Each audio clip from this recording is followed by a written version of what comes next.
If you're here for the school board meeting, you're in the right place. We'll have a call to order. We'll have a flag pledge to my left. I pledge allegiance to the flag of the United States of America and to the republic for which it stands, one nation, under God, indivisible, with liberty and justice for all. Okay, thank you. Let's see, board member roll call. I see we have Steve Ryan joining us through Zoom. Steve, thank you for zooming in. We have Michelle Roberts, Carol Yardley, Jim Jordan, Julie Thies, Mary Schilling. The only board member not present is Christina Simpson, and she's got some sick children, so wish her well with that. Yes. Okay, item 2 on the agenda. Approval of the agenda. I move that we approve the agenda. Okay. There is a motion to approve the agenda. Is there a second? I second that. There's a second to approve the agenda. All in favor say aye. Aye. Aye. Okay, the agenda is approved. Item 3, public participation. The board welcomes comments and questions from the public. If you wish to address the board, please fill out a public participation sheet available at the table and give it to the board secretary, Mia. We ask that you limit your comments to 3 minutes. If more than one person will be addressing the same topic, we ask that you appoint a spokesperson to speak for the group. Speakers may offer objective criticism of school operations and programs, but the board will not hear comments regarding individual school personnel. Thank you. So with that, we have the first public comment, Principal Cahill and Mr. Edward Nichols. I can get applause before you. Good evening, board. I would just like to say a couple words, and then I'm going to turn this entire presentation over to Mr. Nichols. Mr. Nichols, third grade teacher. He works tirelessly as a third grade teacher. And everything that you're going to see presented tonight, you need to know that Mr. Nichols had his hands in. There isn't a single part of this that he was not invested and involved in. And I'm talking about all the contact of the people coming together, the flyers that were made, scheduling the actual day of the event, even down to putting this presentation together. And so I am here only to give Mr. Nichols props, because the one thing that kind of irks me about him is that he's a little bit modest. So I am here to say a big round of kudos to Mr. Nichols, but first and foremost. But let's learn about what he brought together. The first thing I'm going to do is counteract everything she just said. This is a community event. It's our students and our families. So on March 17th, we had an invasive plant service learning day. What that meant was roughly 450 students went outside and pulled Scotch broom. This was a huge event. We pulled well over 1,000 plants. And I think I've been told I can advance these slides. Joe, how do I do that? It's Push button. Just do that. Oh, there you go. All right. So this all started with an assembly earlier in the week. Ranger Julia, who's pictured there, had this incredible, energetic, and engaging assembly. She had our students hooting and hollering and stamping out invasive species. She focuses on dune species, which one of those is Scotch broom. And so I wanted to move on beyond that. There are some partnerships that we had. The North Bay PTO needs to have props given. They provided not only support, time, volunteers, but also money for snacks so that people wouldn't walk away too hungry or dehydrated. Grumpy and dehydrated, yes. And so this all started actually, we can see it. Jim Grano is a former teacher from Mapleton. He's now a vice president of the Saysaw Watershed Council. He came to tour. I guess I should back up a little bit. North Bay, our campus has roughly 50 acres of contiguous second growth forest there. And he came to our campus one day, trying to help me out, and he said this is the most amazing place he's ever seen. And he sort of just started organizing this Scotch broom pull, even really before I'd kind of got involved. And so he was really the guiding force. I would call Jim a mentor. And Alexa Carlton, as you see there on the right, she's outreach coordinator with Coos Watershed. She donated dozens and dozens of plants, native plants, because once you remove an invasive species, you need to put something back. And so now we have tons of Oregon grape, willow, just a variety of native plants I can't even think of. There's 10 different species. So again, this is the community kind of component. Alice Yeats came out from the South Slough Reserve. I think she was amazing. She greeted each class as they came out. The thing I liked about having her there is she is a woman in science. She has a PhD. The students really got to see somebody who knows their stuff and also who kind of told them exactly what they were doing that day. So she was a very nice greeter. And then finally, on the right-hand side, Cameron Angel, I don't know if anybody's heard of Angel Excavation and Forestry. Once we had done the work, we had 4 to 5 dump truck loads of Scotch broom, and we had many cubic yards. So he brought this machine that you see in there called an industrial mulcher, and in about 10 minutes he took our Scotch broom and made it into very little pieces. We also happened to have another dozen yards of material out there, and he said he'll just do that as well. So he leveled all this debris that had been piling up for probably a decade out at North Bay.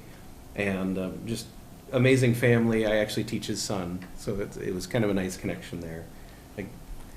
And then, of course, one more set, Christina Trecha, Rural STEAM Leadership Network. She actually donated time and money. We have a grant, a $3,000 grant that came along with this for tools to pull out all the weeds, shovels. There's a lot to buy when you're pulling out Scotch broom. And Amy Hoffman as well from the Oregon Coast STEM Hub. So again, lots of partners. So here we go. This is the kind of the first images coming out. We had kindergartners out there pulling Scotch broom. We were what we're calling it buddy pulls. They were doing buddy pulls. And so if they couldn't pull out a little plant about this tall, they would call over their buddy, and they get 2 or 3 kinders on one plant. It was just the most amazing time. And I got to say, I think out of all the grades, K to 5, kindergarten was probably the most busy and the most energetic on this project. And so, many of the plants were taller than students. Here's a kind of a before picture. We've got these 3rd graders trying to pull a 7-foot tall Scotch broom out. And so we're using shovels, wrenches. It was just amazing to see every student come out. We had 80 students at a time, roughly. It was a whole class grade that came out each time. And many parents volunteered, which we'll get to in just a moment. These are some of my students. It's an example of the weed wrench they were using. I mean, you can imagine 2 or 3 3rd graders on that thing kind of just leveraging an entire plant out. So, and there's our dump truck, and imagine that loaded 4 or 5 times over. So it was a lot. Once we got down to removing about 1,000 plants, our 2nd grade kids came out, and they were the last group to come out. They were the ones who did most of the native replanting, putting plants back in there. And of course, we got some before and after pictures. This is our wall to the east of the school. And then afterwards, we have just that 1 or 2 Scotch brooms those boys are holding right there. And I can't forget high school students. So my wife is Christina Geierman at the high school. She advertised and let students know that, hey, there's a big thing going on over at North Bay. Former North Bay students came back to North Bay as high school students. Like there's Sierra Bell, Jade Nanda, and Rebecca, I think it's Witham, and honorary member Cooper, apparently? Cooper Davis, came out. And these kids, again, they came out and kind of cleaned up. They helped do kind of the bigger lifting that, maybe a kinder or 5th grader can't do. And this is kind of how it all started, with just a simple invitation to every single student at the building. And we invited families as well, just to kind of Yes. get out some of that messaging for them to actually come that day. Yeah, I think that might be. If they want. Nope, that's the last one. Yeah. We ended up having around 20 to 30 adults come out, and I gotta say, without those families coming in, this event really wouldn't have happened, because you've got 40-pound weed wrenches with 40-pound students, and you gotta have some help with that. So I just wanted to let the board know that things like this are happening, that students have learned, not only math, reading, and all, but also how to make their place better, how to become really a part of North Bay Elementary as well. So, and that's pretty much my presentation, but if you have any questions or anything, and I would invite you guys to come out to the, contact me or Dana, come out for a tour of the forest that we have out there. We have about 2 miles of trails currently that are in pretty good shape. There's a lot to do. We've had Jesse Beers from the CT Klutzy Confederated Tribes come out. We're trying to work some kind of maybe tribal connections out there, and just make that forest a nice learning place as well. So. Well, Ed is right. This is most certainly, we are so fortunate at North Bay to have a true community, and it was a true community event, and it was so nice to see families at working with their own kids and working with other students. It was a really beautiful day, and I have to give props to all the staff too, because they come together to make those days happen as well. So it ended up being a really enjoyable day, and there was a lot of really visible final product that students could take a lot of pride in at the end of the day. Yeah. And I've had students ask me, when can we go back out? When can we? Which today actually 12 weed wrenches arrived, so I can take out students, they've been asking for a reward, like as a reward to go out and pull Scotch Brew. So Nice. yeah, it's kind of nice. So anyway, that was all I had. So. Thank you for your time. Thank you so much. Thank you for that.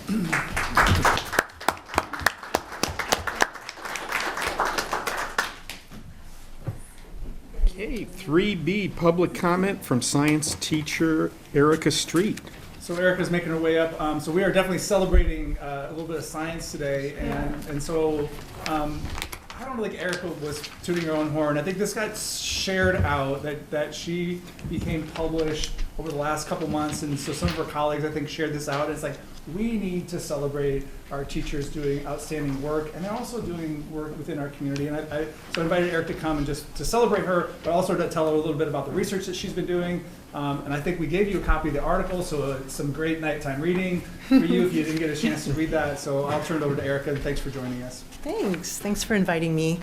And so I'm just excited to share with you guys that North Bend High School was listed as a participating institution on this scientific research paper in the Journal of Experimental Marine Biology, which isn't something that happens all the time.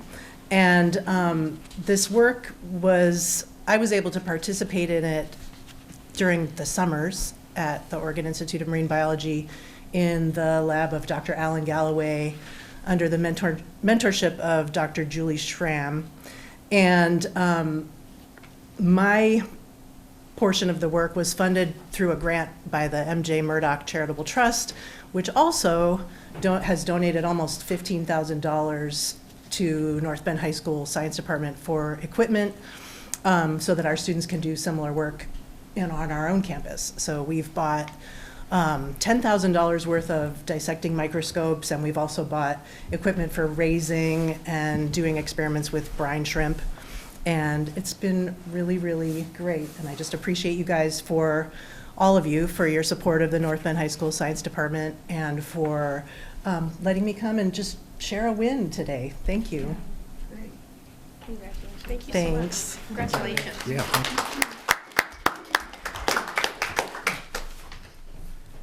So we do live in a very small community, so just got to share this with you. So Dr. Aaron Galloway is also a surfer, so I happened to see him this morning surfing Bastendorf. So we had a little breakout session on juvenile Dungeness crab foraging.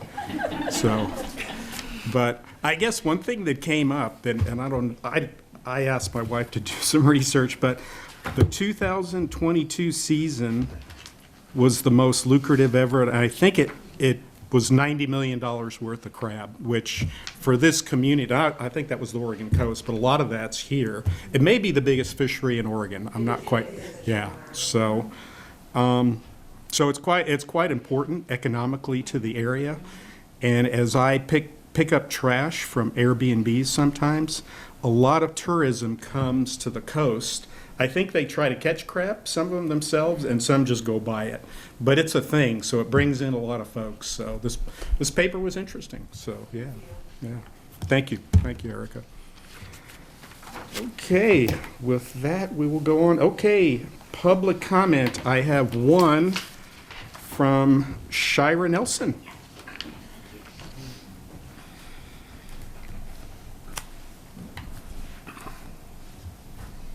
Okay, today I would like to ask the board to focus on one of my priorities, which is student safety and security based on the increasing amount of student behaviors.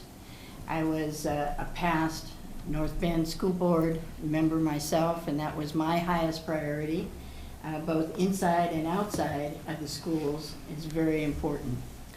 And so my concern is that we need to do more, and that behaviors are increasing, the number of students are increasing. We need to make sure that we have the funding that's needed to continue the resources and increase the resources of helping our students. You know, the reason that there are behaviors, all behaviors are an attempt to meet needs, and we need to be able to do that with our students.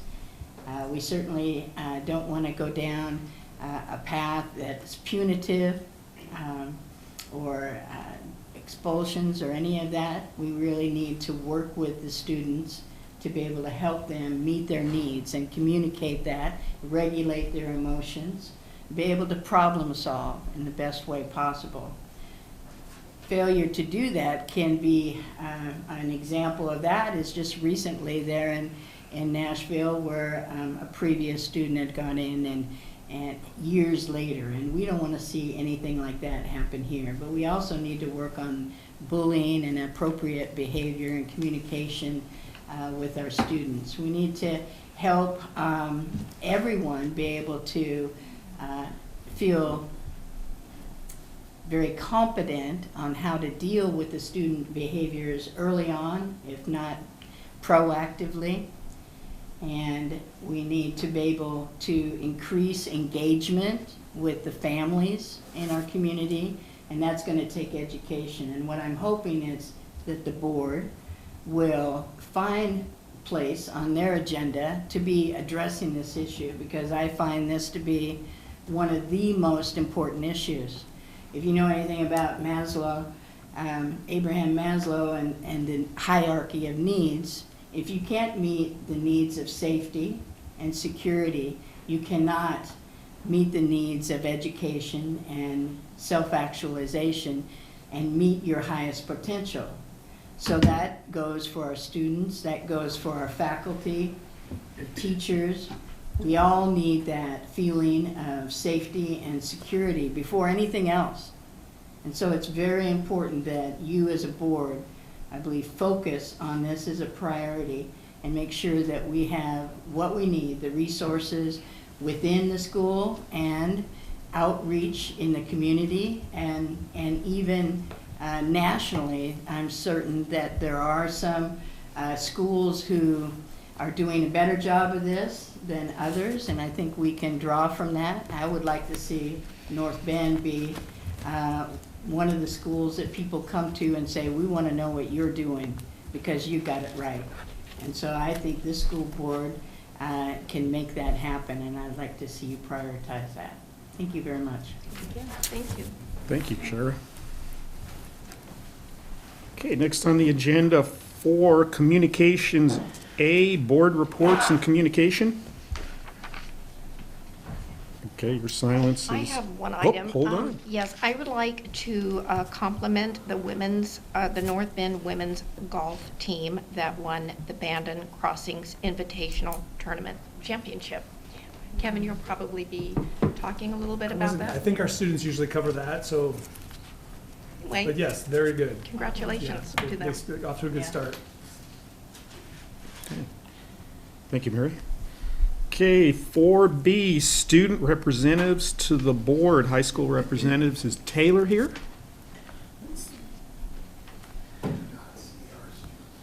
I was told Taylor would be here today, but it does not look like Taylor is here. No today. Taylor. He's I don't everywhere. see him. He's got other commitments probably. Okay. No, I thought he was. 4C, association reports. North Bend Education Association report. Eva Varga. I have paper this time. And I don't rely on my cell phone anymore.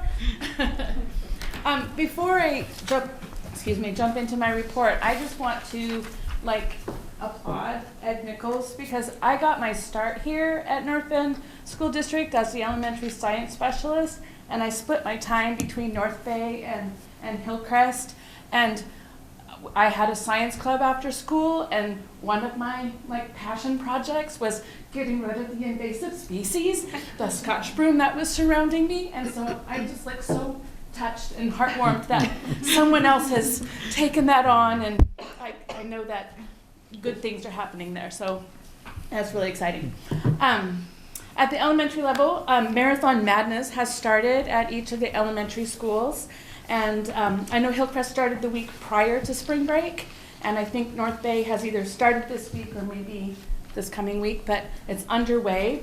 And we're like in the 20th century, 21st century now, because the kids have lanyards with the QR code. So as they complete a lap, they get to scan their QR code instead of collecting popsicle sticks. So it's so much better.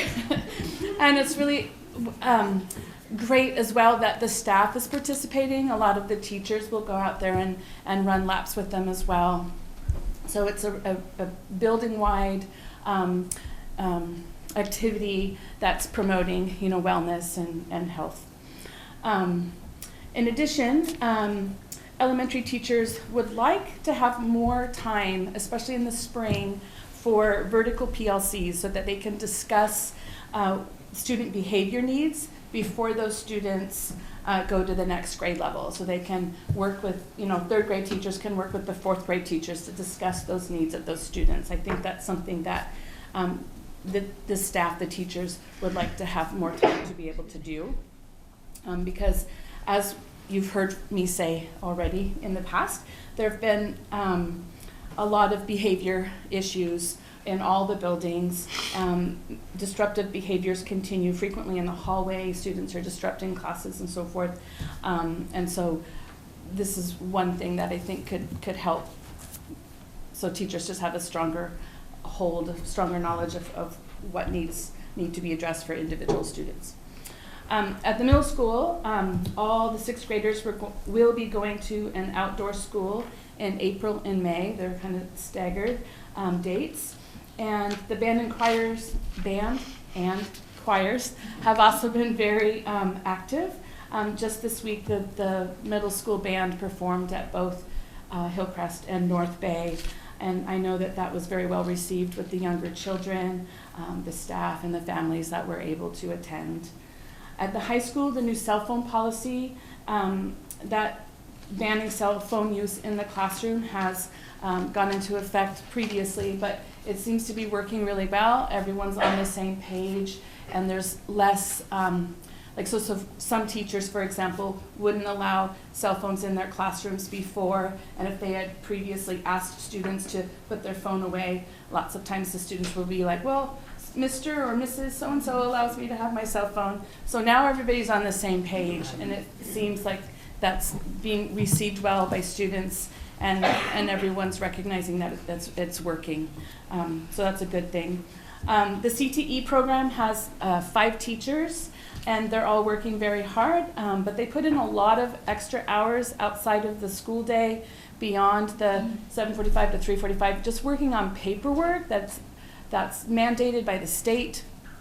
It's required paperwork that takes a lot of extra time. And other districts in the state don't put that burden on the teachers. They have a CTE secretary or administration that takes care of that paperwork part so that the teachers can focus their time on planning their lessons. And as I may have already shared in previous meetings, the CTE teachers oftentimes are teaching multiple courses, like welding 1, welding 2, welding 3, all in the same class period. So there's multiple components that they're working on in the same class, and so to put the burden of the paperwork on them at the same time, it's overwhelming. And many of the CTE teachers, like in construction and welding, could make a lot more money if they were not in education, but they were in their trade area. And so we want to make sure that we take care of them, and if we want those programs to thrive and to be robust. And then across grade levels, staff and students are presently engaged in the annual statewide testing that's required by the state. And I'm happy to say all of my multilingual students have finished their summative testing for ELPA. This first year I got 100%, all of them done. So I'm super excited about that. The 5th graders are going to be taking their science test beginning the week of April 10th. And then April 18th, we go into the English language arts with grades 3 through 5, and math will begin in May. And then at the middle school, English language arts is late April, and then math and science in May.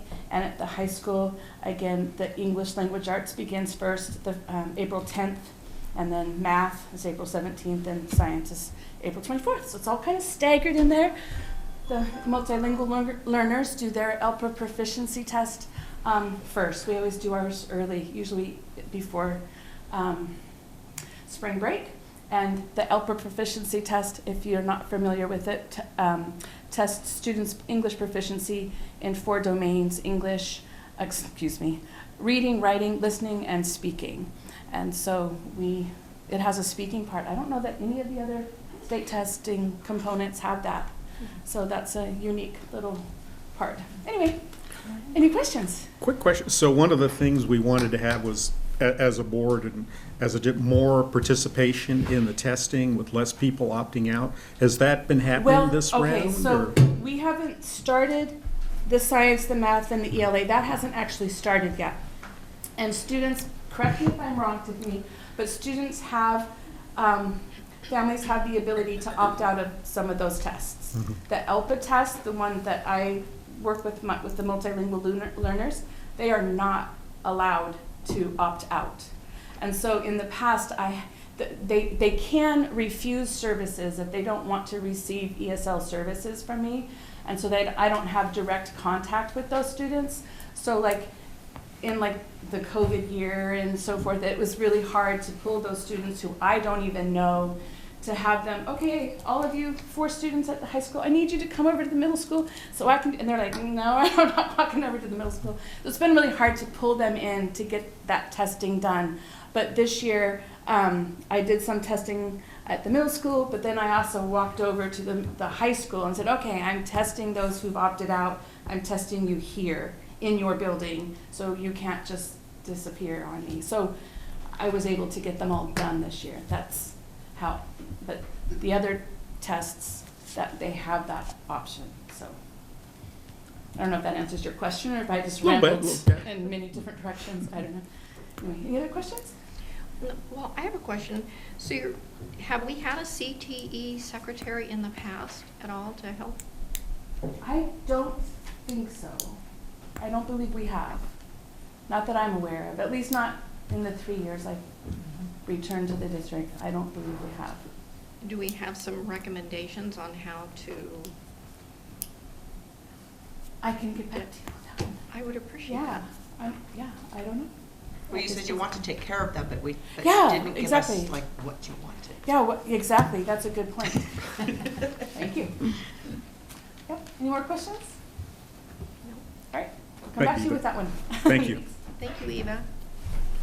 Okay, communications 4D, superintendent report, Kevin Bogatin. Thank you. I do believe we will have, I looked at Tiffany, that we will have increased participation, at least our initial kind of lay of the land. We haven't begun testing yet, but we believe that we'll have more students taking the test than in previous years. So we've done a little outreach in trying to get folks to take the test. So, and Taylor usually is here to give a little bit more update. We are starting spring sports, so I don't really have results. But I'll give you a few updates on things. You know, middle school is having a track meet tonight, so they're enjoying the rain, and I got to pop in there for a few minutes and watch.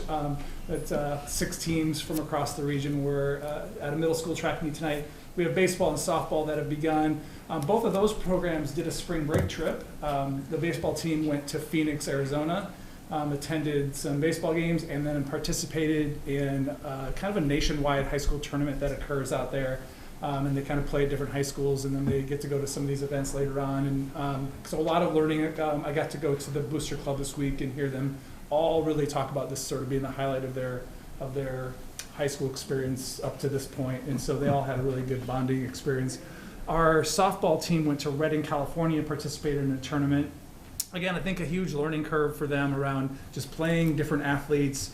They all kind of talked about enjoying playing in the sun a little bit. So a lot of practice in the gym these days, and for all of our teams. So I happened to walk through the gym today, and tennis is practicing in the gym today. So we have tennis going on. Track and field has their first track meet, I believe, next week. Golf, both boys and girls are in the midst of their season. Our girls are off to a great start winning that tournament. They play again on Monday, I believe, at Old McDonald out at Bandon Dunes. I haven't seen our golfers in action, so I'm hoping the weather's nice and stopping in and visiting Old McDonald to see some of our golfers in action this on Monday afternoon. So the rest of my report, so that's kind of a little high school for Taylor. So here, that was for Taylor. I also want to, so tonight it is Child Abuse Prevention and Awareness Month. And so I want to bring your attention to the importance of that. Child abuse is a serious problem, affects millions of students in the United States. According to the Centers for Disease Control, an estimated 676,000 children were victims of abuse or neglect in 2018. It's essential that we take steps to address this issue, protect safety and well-being of our children. Of note, as of 2020, all of our school board members joined the rest of our educational workforce as mandatory reporters. They're trained annually. In 2022, mandatory reporters across Oregon made more than 63,000 calls to the Oregon Child Abuse Hotline. So highlighting the importance of identifying and reporting suspected child abuse. So I think together we can make a difference in this. I also want to bring attention to our Kids Hope Center in Coos Bay. They do a Pinwheels for Prevention effort where they plant a pinwheel at their center that is representative of the number of children victims served in the previous calendar year. This annual event, while a bit sobering, is also a celebration of the hope that places like the Hope Center provide children and families who are served each year.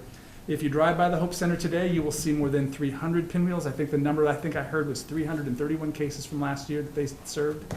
You might also see pinwheels across the Bay Area. You will see some directly across the street if you leave tonight on the corner here of our district office and out front in our driveway. So we have some pinwheels as part of that program, again, throughout this month. We talked a little bit assessment, so I was going to say that that's starting next week, grades 3 through 8 in both ELA and mathematics. Grades 5 and 8, we also add science. And then grades 11, we do ELA, math, and science. So that'll all begin next week and over the next 3 weeks. 3 weeks. So that's continuing. I also want to talk just a little bit tonight about the kindergarten assessment. So because that might be something that comes up and we don't really talk too much about. It was suspended in 2019, and then in 2021, or throughout that whole kind of 2019, 2020, 2021, that kindergarten assessment has been suspended, and that used to be given to all of our entering kindergartners to assess in 3 core areas of learning and development: early literacy, early math, and interpersonal self-regulation. In partnership with the Early Learning Division, the Oregon Department of Ed began a process to redesign that assessment. And now it's called the Early Learning Transition Check-In, a collaborative engagement with the community, and has an acronym, of course, ELTC.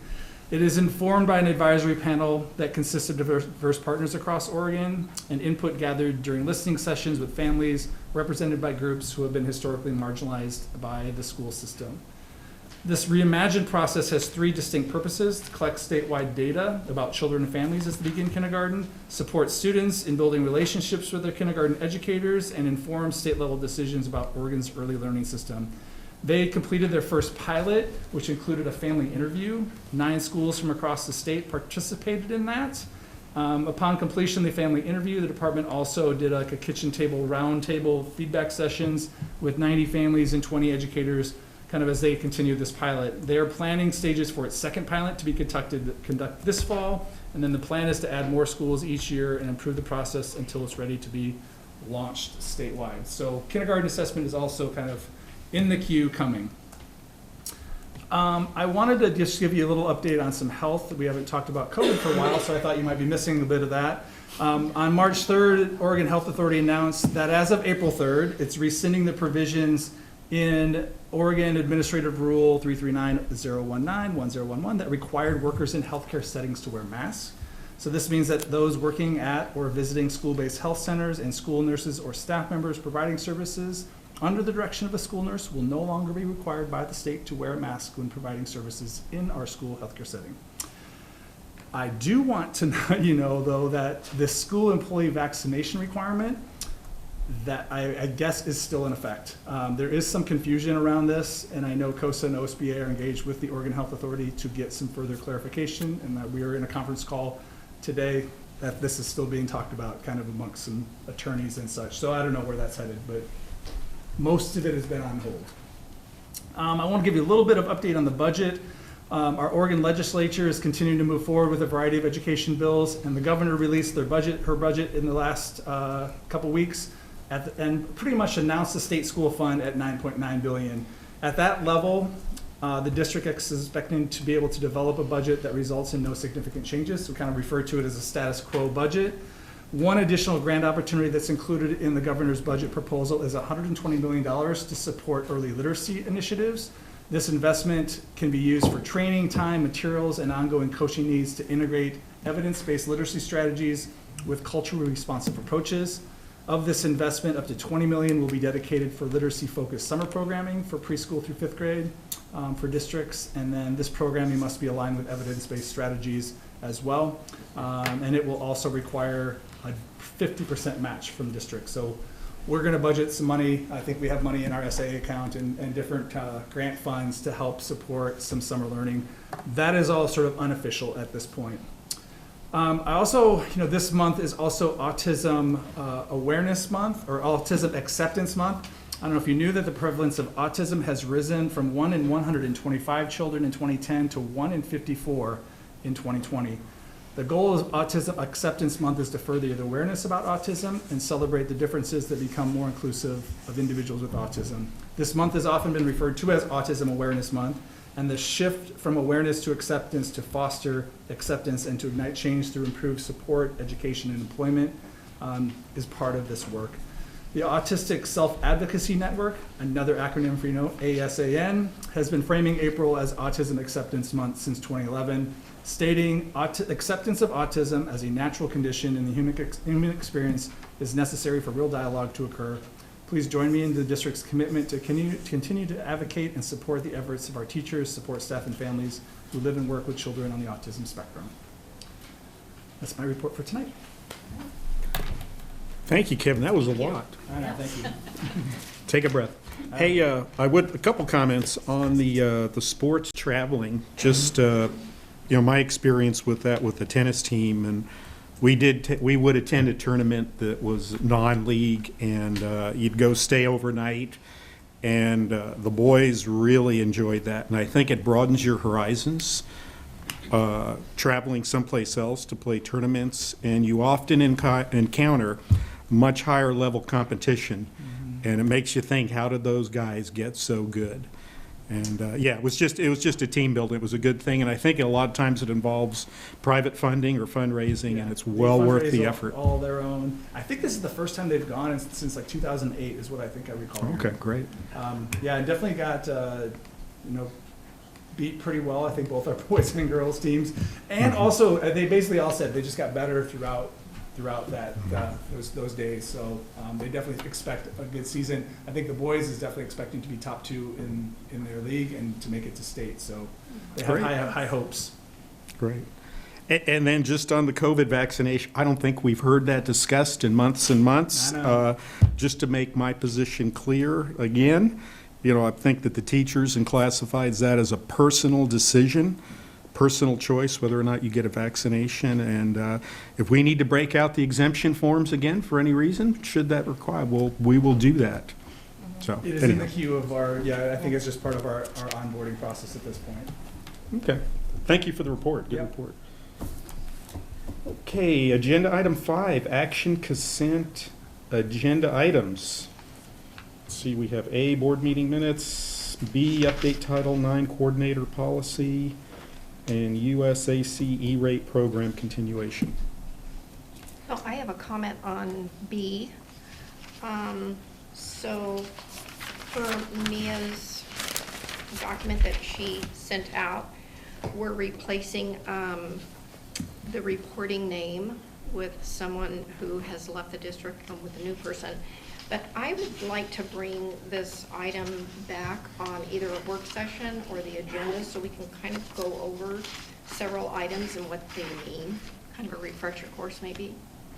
Yeah, I mean, so approving these changes tonight, because it's just the name of that, Yes. just so that's updated, but bring this back at a future time. Yes. Yeah, we can do that. Okay. Any other comments about is there a motion to approve the consent agenda items? Well, also on C, excuse me, I have a comment on C also. I had a question on, when I was reading through this, that discounts, there's a discount range, and I think Joe is maybe gonna discuss that a little bit, kind of a clarification on that. Thank you, Joe.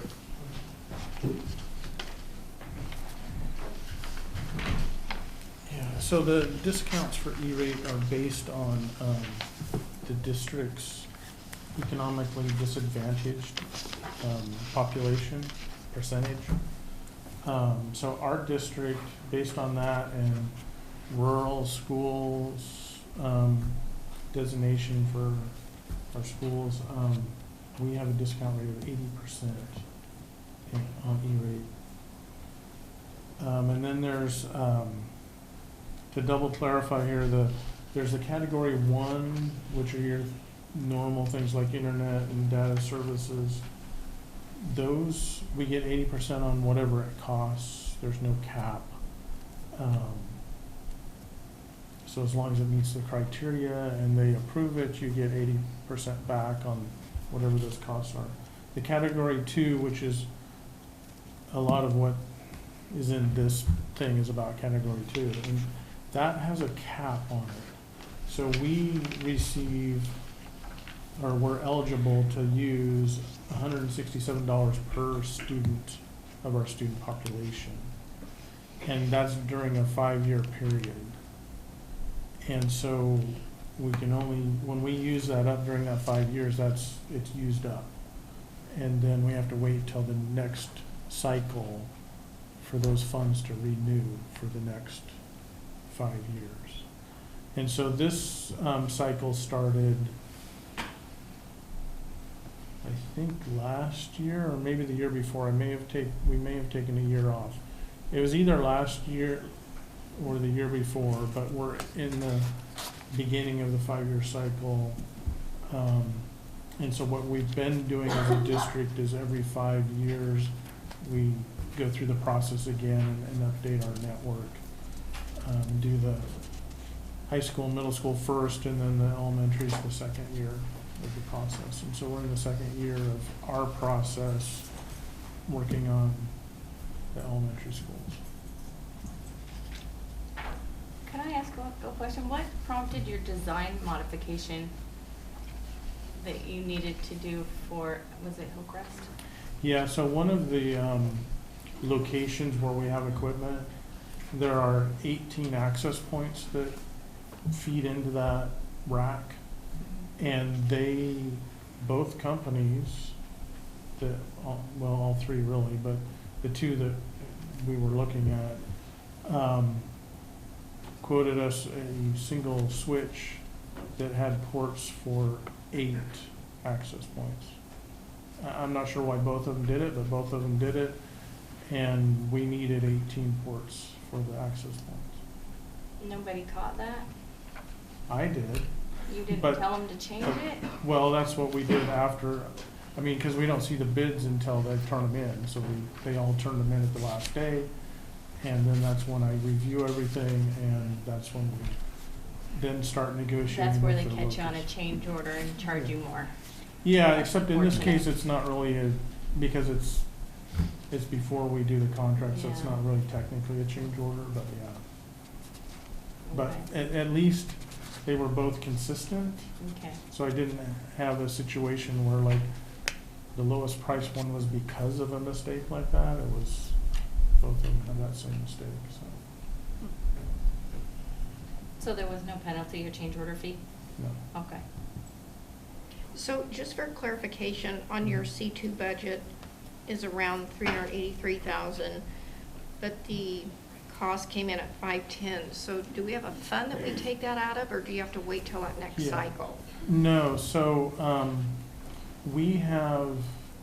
there was a fund set up years ago by our previous business manager. We worked together because we saw this happening where every 5 years we have these huge costs and then we have nothing. And so it's not like you can't do an annual budget where you have that amount in there. So she set up a reserve fund for me where we put in so much every year. I don't know what the exact amount is, But so that we build that up so that when we hit our cycle, we have the money to pay for the cost of these projects. Okay. So we'll be like down towards the bottom of the barrel when we get done with this project, but then it'll be building back up for the next 4 or 5 years. Okay, thank you. Anything else? No? Thank you, Joe. Yeah. So do we need to make the motion that says motion requested, or do we just do approve the consent agenda? Approve the consent. Is there a Okay, motion to I- approve the consent agenda? I make a motion to approve the consent agenda. Second? Okay, there is a motion and a second to approve the consent agenda. All in favor, say aye. Aye. Okay. That was unanimous. Okay, next up, item 6, EVA Charta renewal, action item, Evergreen Virtual Academy. Is that Kristen? Yes, so Kristen's going to join us. I think Okay. she is coming via the interweb. Yeah, so give me just a second. And so as Joe was pulling that up, and so just as a refresher, so our last meeting, we had our proposal from the charter, Evergreen Charter, on their renewal. And so tonight is your decision on renewal, non-renewal. And so Kristen also, we partnered with OSBA and Kristen Miles to help us in a full comprehensive review of the charter. And so you have that report. Kristen's here to kind of give a brief overview of that. I know probably a little behind schedule tonight. I don't think she has a lot necessarily going to go over every aspect of that report. She certainly will answer questions, and I will certainly answer any questions that you have. But I'll turn it over to Kristen and let her share with what she discovered in her review of the charter. Yes, thank you. Thank you for having me. As you know, I will keep this short and then can answer any questions. Tonight is the renewal vote for Evergreen Virtual Academy, EVA. This is a renewal of the charter, not of the contract. So what I want to make clear is that this is a vote to renew the charter school. The negotiation on the contract would come after this. And so for my process, I did a comprehensive evaluation of the school, including an academic evaluation, a financial evaluation, an organizational evaluation. I spoke with parents, teachers, other staff, and students. You see my findings in the academic, financial, and organizational realms. You can see that in my executive summary, which really, you got a number of documents and a really big report. The executive summary really contains what you need to read, but there are a number of statutory criteria which you have to use to determine whether or not to renew. I found them to meet all the statutory criteria with 2 items that I really recommend that the next contract contain, and again, you're not approving a contract tonight. So I recommend approval based on the statutory criteria. Contract negotiation process will be next, and I'll recommend the following for that.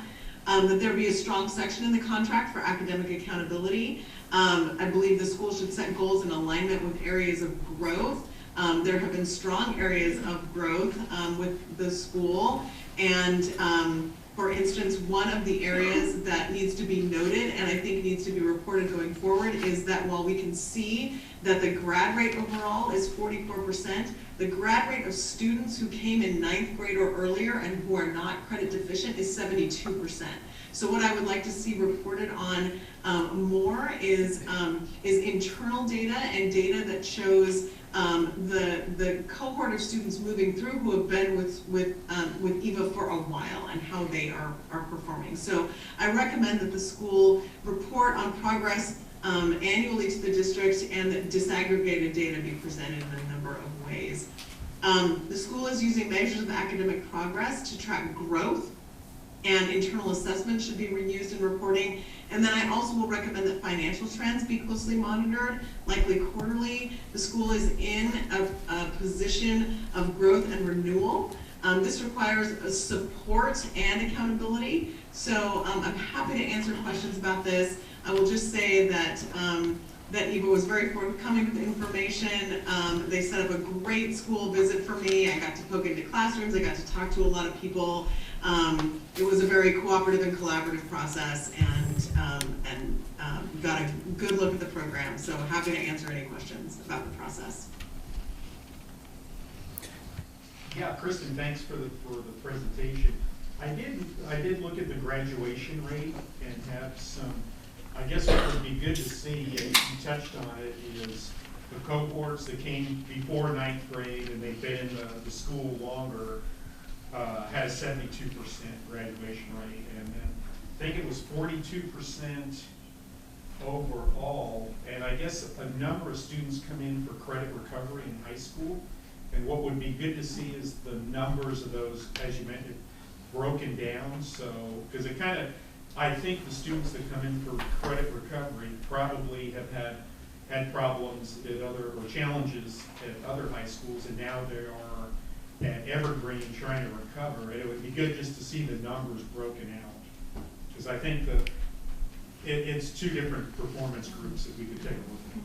Yeah, I think we're gonna, in part of our charter, like, assuming you approve this charter, when we look at the contract around really working with Evergreen around what are some accountability measures that we can all agree on, and I think that feedback from the board will be helpful in that. I think I have a pretty clear understanding of sort of some things at least we want to try to accomplish in this agreement to help everyone understand where they're being successful, especially in more of a longer term, because we obviously see some of the numbers and they're, you know, I'm sure they're not happy with some of it, but they also, you know, they're being responsible for kids that literally have only been with them for months.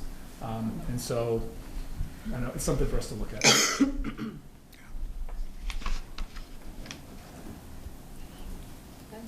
Good. I'll just make one last comment on, you know, there has been quite a bit of change with Evergreen, changing their name, curriculum, their board. What I can say is probably for the first time, if I go year to year, they have the same executive director that they had a year ago. And I don't know if I've ever been able to say that in my tenure here. So I think they're on solid footing. Jamie has a lot of experience with the charter school. They have a great team. I think there is a very positive future moving forward with them. And so certainly a recommendation I think you have from Kristen is to renew, and certainly my experience with them. And I would encourage the district to continue to work with Evergreen Charter. Okay. Any comments from board members? Or? My only comment is that I'm glad that this is an alternative for parents and kids that want this type of education. Yeah, I think it's great. Good. And I think it's been good for the North Bend School District also to be the administrator of that. So, okay, with that, is there, looking at renewal recommendation, Evergreen Virtual Academy meets the required renewal requirements per ORS 338.065. I recommend that the North Bend School Board renew the charter contract. Is there a motion to renew the Evergreen Academy charter contract?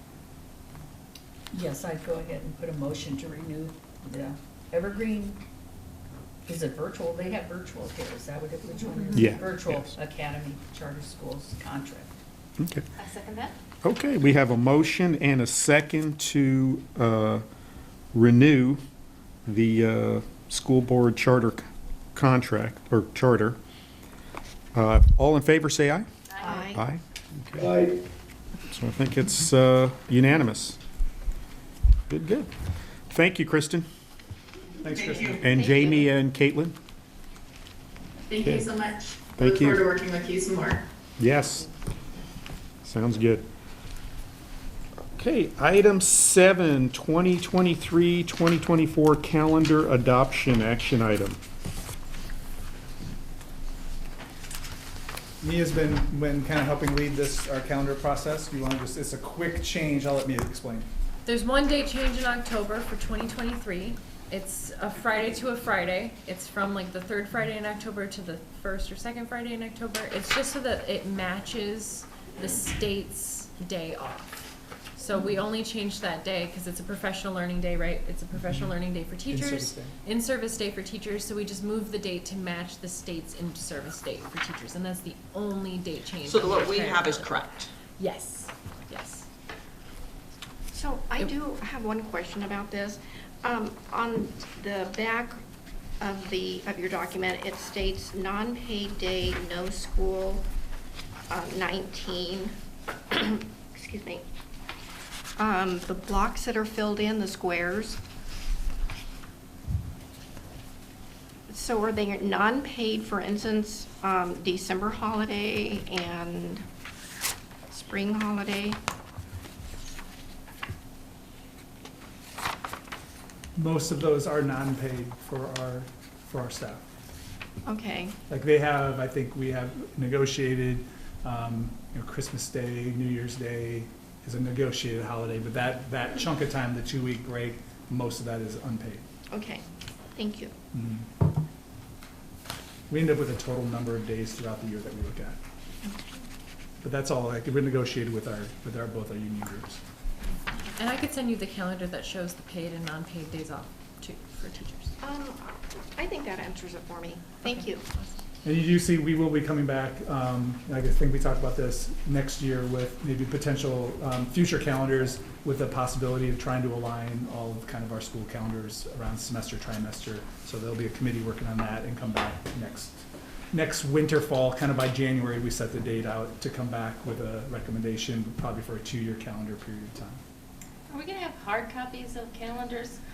Yes, we have hard copies of Thank well, you. again, we have different versions, and I think I'm looking at Tracy, if he's in here, is working on some different versions to be more parent friendly, as well as, because we have some that look very much, this is a calendar that's very much for the school district. We're working on some parent friendly ones Thank that you. Tracy's helping with, and so we'll have that for next year. Yes, please. Okay, so I move to approve, are we ready? Yes? Okay, I move to approve the 2023-2024 academic calendar. I second that. Okay, there's a motion and a second to approve the 2023-2024 calendar. All in favor, say aye. Aye.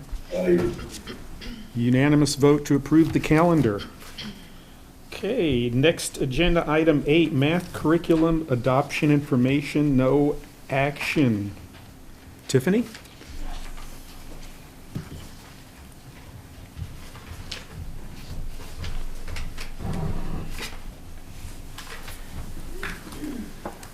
Hello. Wrong button. Gina Dixon from our middle school math department has joined us this evening. And I know there's a board report within your packet, but I will just briefly go through a PowerPoint to kind of just delve a little bit deeper. And then Tracy Lang, who is not with us in person tonight, but she is via virtual, she's available, and also Gina's available if you have any additional questions. Tonight, we really want to just share the information with you. We did bring some textbook examples as well. And then just share that we are open for public input at this very moment. There's some links in this presentation, and then also Tracy created a flyer for social media.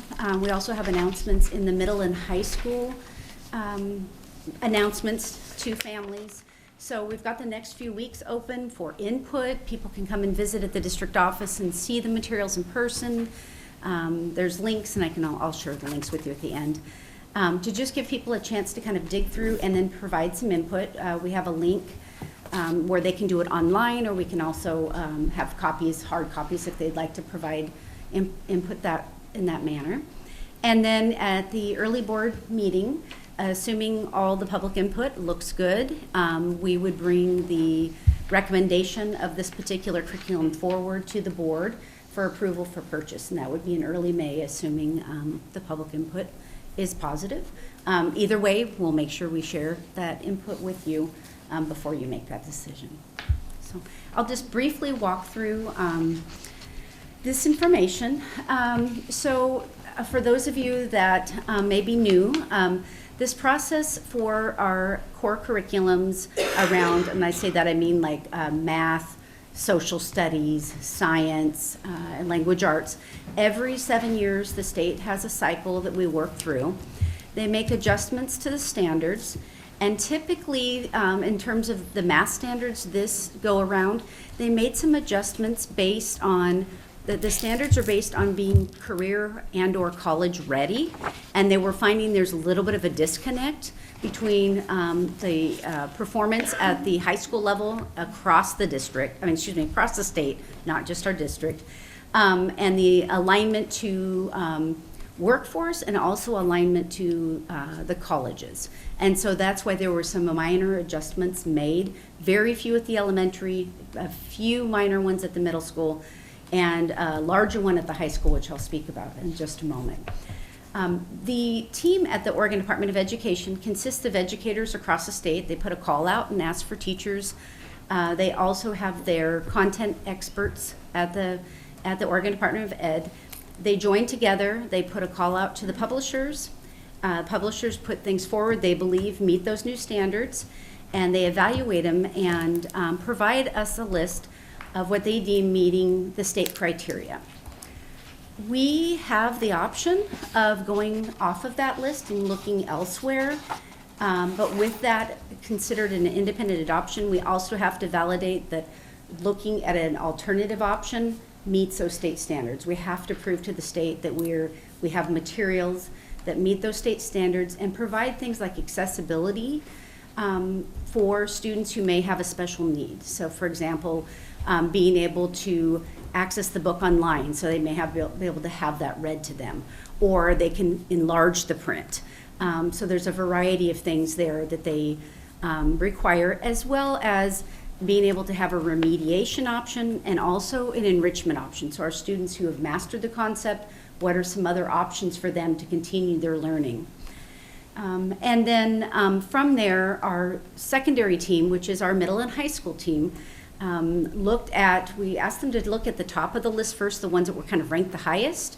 And from there, if they wanted to look at other ones, they're welcome to. But they narrowed their choice very quickly, and I'll stop talking in just a moment and have Gina share a little bit about, I know she had a particular voice, and sharing a voice in this option of what we're looking at as well. They reviewed a few different curricular options, and some of the things that people looked at, and some of them looked for different things based on the different areas in math that they teach, but making sure how the concepts were presented, clear scope and sequence from that 6th grade, 7th grade, 8th grade, and then also the connect to the high school was really important. Making sure that we've got a solid building of foundational skills, and then also a clear priority for meeting the state standards. There are oodles of state standards, but there are particular priority ones that link to the next level up, and we wanted to make sure those were solid within the new curriculum. Good teaching strategies, making sure that teachers had an opportunity to look at that, and then high quality materials, online and hard copy, as well as accessibility and online options. The particular curriculum that they are suggesting and wanting feedback from the public and families is around Big Ideas, which actually is a partnership between National Geographic and Cengage. But it is built on the Oregon standards for Oregon schools. And so that was one of the pieces that Gina had some interest in. Gina, if you wouldn't mind just maybe sharing for a moment what drew you to Big Ideas? Yeah, so Big Ideas is a curriculum that I am familiar with, having taught out of it before. So it is one of the, I do have some other ones to compare it to. It's one of the things that we really like about it is it does have a 6th, 7th, and 8th continuous block, which aligns with our middle school being 6th, 7th, and 8th, and then offers the same alignment up through the high school ones that align with the Oregon standards as well. Great part about that is as the kids come into 6th grade and kind of that secondary learning part, they'll be familiar with the platform, and they get to take that into their advanced math classes that they're getting in high school as well, which is really great. It is the best mix that I have seen of having those digital resources available. And the other thing that I have found, my kids range from age 16 through just about to turn 22. So I have gone through kind of some of these curriculum shifts with my own children in Oregon schools. And as a teacher, one of the things that I heard when we kind of made this switch to Common Core was parents getting frustrated. I don't understand how this curriculum is laid out. I don't understand what we're doing. And one of the things that I think is very effective about Big Ideas is their textbook is much more of a reference book with very clear examples that go through. So there is a great online component too, but it really teaches the kids to be able to rely on their textbook for those concrete examples as well.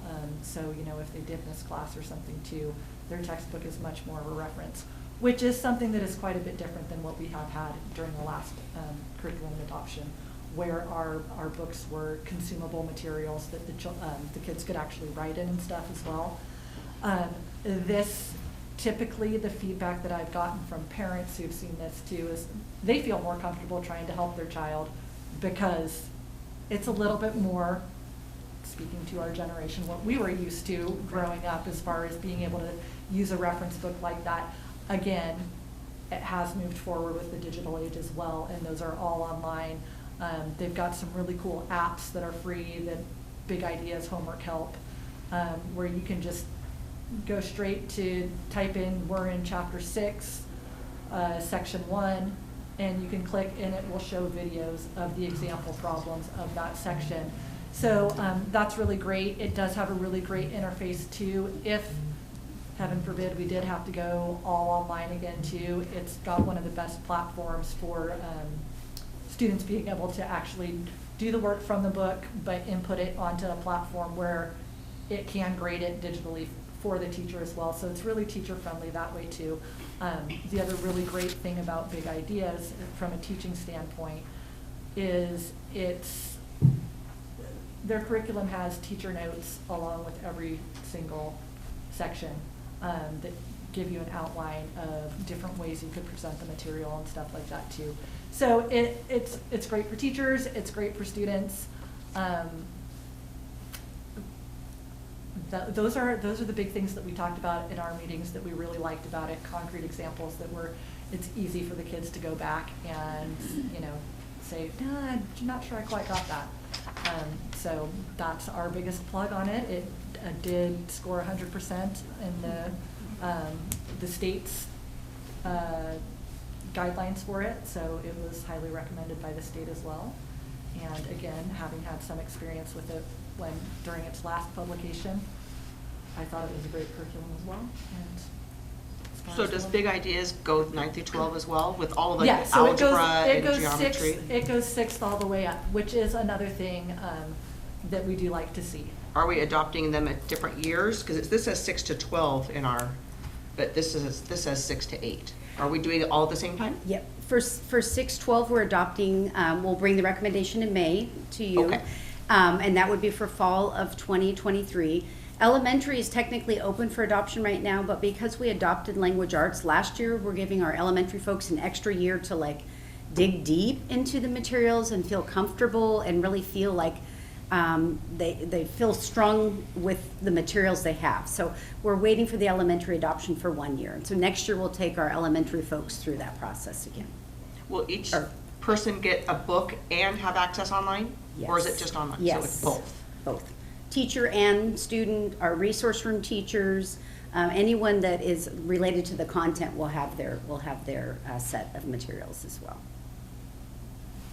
Can I, Sure, another, just one more math teacher plug. Another cool thing about this is the 6th, 7th, and 8th, there is an accelerated version that goes along with it too, that can prepare our kids to take that block so that they're in Algebra 1 in 8th grade. Okay. So that is there too, so there is that kind of accelerated track along there too that's there and ready to go. So it meets the needs of those students. It also addresses some of the basic pieces I wanted to point out in terms of rigor. The conceptual understanding, as Gina mentioned, also working on procedural fluency, which is always a continued hot topic, and then also real-world applications. And I believe Tracy had mentioned a lot of the pictures and the examples of some real-world applications actually are taken straight from Oregon. The pictures are the examples of the people in the real-world application. So that was another one that is just a really nice feature to have. We will have the traditional track at that high school level, Algebra 1, Geometry, Algebra 2. The only change within this is that the geometry, the standards actually have for the last 7 years, it's really about a half a year of geometry. And so what the state has done is continued those standards with some minor changes, but added data sciences, since that is becoming extremely important in terms of the sciences at the college level, math at the college level, and then also into the workforce, understanding statistics and probability. That's blended in, but we will have a honors track available for that. And then we will also have, for those not in the honors track, an Algebra 1. The major change there are quadratics are taken out of Algebra 1 with the new standards and put into Algebra 2, which they've been in Algebra 2 as well. But the state found that the vast majority of struggling students, the quadratics piece in Algebra 1 was a major factor. Not a lot of time to build deep understanding of it to build that success. So that will be moved to Algebra 2. So the students in the traditional track will have Algebra 1, geometry with statistics included as well, and then their third year of math required for graduation will have some other options. We can have financial literacy, we could have construction math, we have some other options to offer those students where Algebra 2 might be too difficult, but they can still meet the graduation requirement. We've had integrated 3, it's just being renamed transition algebra. So I did bring one example, I think it's financial math for you to look at as well tonight. So we'll have some greater options for year 3, which is part of that change within the state standards. I wanted to make sure I pointed out to you. Just an example of what it looks like from the teacher's perspective, oodles of things within there. Assessments, as she mentioned, Gina mentioned, apps, family communications, organizers, and interactive tools.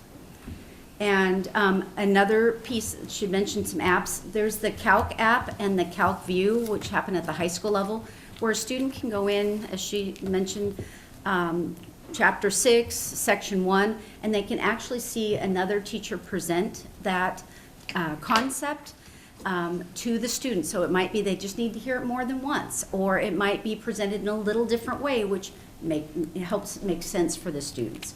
There's also even a chat one available where they can send a question in and ask for some specific help outside of school. Yeah, and that is one of the really cool things about their online program. If you have assigned an assignment out of the book, and you get to go in, when the students are on, there will be about 4 questions that have a live chat. So if they're working on it at home and they're confused about this question, they can literally type in and they have online tutors available. So that's pretty cool too. Is there a time limit on that? 24/7? 2 o'clock in the morning math? Oh no. I think it does have a window, but yeah, but it's pretty neat. Bravo, this is fabulous. I'm really excited about this. The last page of this slideshow, which I'd be happy to send out to you, also has the actual links, and so I just wanted to share those for a moment. I won't drag you through all of them right now. At any given point, you can go to those. But like, for example, this is an example for the Algebra 1, Geometry, and Algebra 2 high school books, which I did bring. And you can actually go through and just take a look at some of the examples. As Gina mentioned, you'll see some more familiar pieces that we may have not seen. They also have a scope and sequence lined out there, so there's some really good examples there that anyone can access online, but we also have the hard copies as well to look at. So this is a beautiful book. It's also heavy. So what? We're trying to build some, muscle on this. That's good. So is the intent that each student, they're carrying this back and forth to home each day in their backpack, or are they leaving it in their locker here and just? Or are they leaving it at home? That's the beauty. They have the option because there is the online available, and so that they can have both if they Okay. leave their book at school, there's no excuse, they can access. So, Gotcha. in the past, when I have used this one, I have had my kids, they were allowed to leave it in my classroom in a cupboard, but they were also allowed to take it home. I gave homework out of the book on a really regular basis, and so, yeah, my fast finishers might not need to take it home. If they didn't understand a concept really well, they would take it home. But the book's online, so they. But the book's online, so even if they didn't, there was no, I had to climb fences to get to my locker in high school when I had forgotten my book and try to get it. So, yeah, so they have both access. So yes, they can carry it around, and I think that will probably be a decision that teachers can make individually as well. What they feel works best for their students. Okay. I know when we did the English language arts adoption, there was two candidates came for, or two offerings came through. So in this case, on the math, this is just, you guys have looked at it and said, this one's more better. Yeah. So much more better than the other offerings? We got samples for 4 of them and looked through. Honestly, the other 3 that we looked at that were also highly ranked were a lot like what we have been teaching from, which was not our favorite. It was a lot of, again, the consumables, and the problem that we find with that is in the example parts and stuff, it really does require the teacher to be going through because it's fill in the blank. There's not good, hard, you do this, then this, then this. If they don't have an educator guiding them through, they will miss things. So, and Big Ideas was really, out of those 4, was the only one that really hit that well, that they would be able to have that resource to read their examples. And again, especially with kids that miss class, that's one of the biggest things is you can't catch everybody up because you got to keep moving.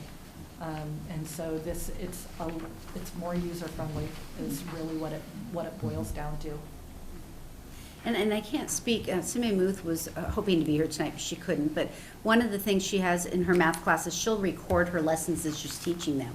And so this may, in some cases, save some time for some of our teachers who do that, knowing that there's an option for students to be able to go back and watch it if need be. So they'll have the option to continue or to rely a little bit more on something that's provided for them.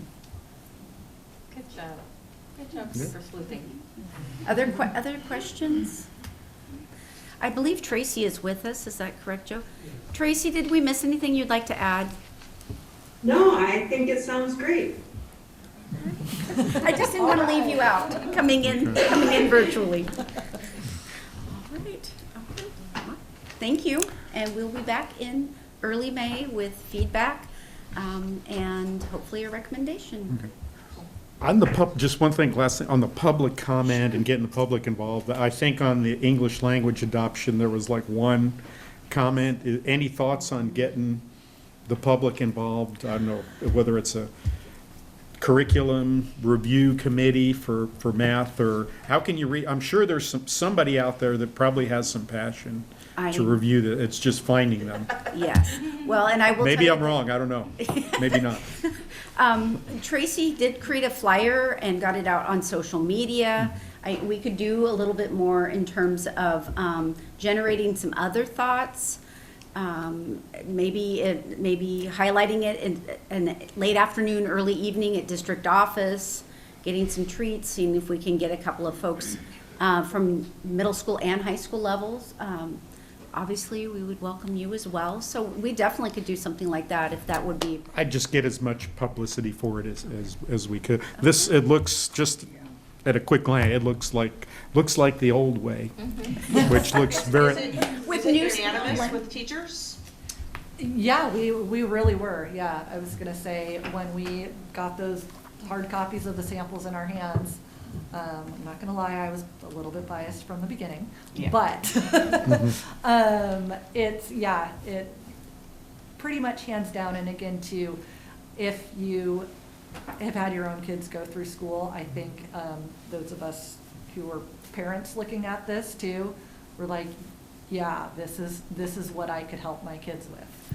And so, and again, from the feedback that I've had from parents in the past, that has been a huge sell. And again, if we can get our families engaged in their children's education, we all know that that's where it really comes in, and where we make great strides is if their families can be involved in that too. One other thing, and this might be great for public comment, there are parent newsletters for the beginning of each chapter in these books. And it ends up being an awesome study guide for the test too, because it'll tell them what vocab, it'll have ideas for, hey, ask your kid to explain this, you know, and give a little synopsis kind of thing. So, you know, it is a tool where parents can also feel confident about helping their child study. It's like, oh, I don't know what quadratics are, I'm not going to be able to help you. It'll give you a little blurb and say, hey, can you explain this to me? And that's really great. And like I said, if we can get it into the homes where parents can at least feel a little bit more comfortable, I think that that's a win for our students. I really like the practical application that all these kids are going to have to deal with. Writing a check. Here's a checkbook. Here, you know, banking, anything like that many times they're not prepared for if they haven't had some foundation. Yeah. And I've seen a lot of that in there on how to do different, even life insurance, huh? Different basic skills. The other thing that it really builds on is there's different study tools built into each chapter. It'll be like, here's a graphic organizer to try. Right. You know, make a word wheel. Just different things that get kids thinking about what works for them. And again, it saves teachers a ton of time of trying to pull a template for a different kind of study map or whatever on those things. So those are some of those that we really loved, that are really built in to help kids and families take accountability for their education. Good. Any other comments from the board? Blake, thank you. I'd almost welcome a one-pager from you, Gina, on the highlights of I will be happy to do that for you. just a very high level. Well, and I was going to say, the whole math team, the middle school and high school, we've met for hours and hours on this and had lots of discussions on it too. Right. So, yeah, I'd be happy to put together a one-page highlights for you. Yeah. Well, thank you, ladies. Yeah, looks great. Gina has that part done too. I can add that to the news posting on the Facebook page. If you go to either the high school site, the middle school site, or the district site, it is posted there with the links. So that way you can see the actual curriculum. So I will also include Gina's insight into the curriculum there as well. Thank you. Thank you. Thank you. All right, thank you, ladies. All right, with that, that's item 8. Before we go to item 9, superintendent interim search, we'll take a 7-minute break. Sounds good. Sound good? And then we'll stand up, stretch.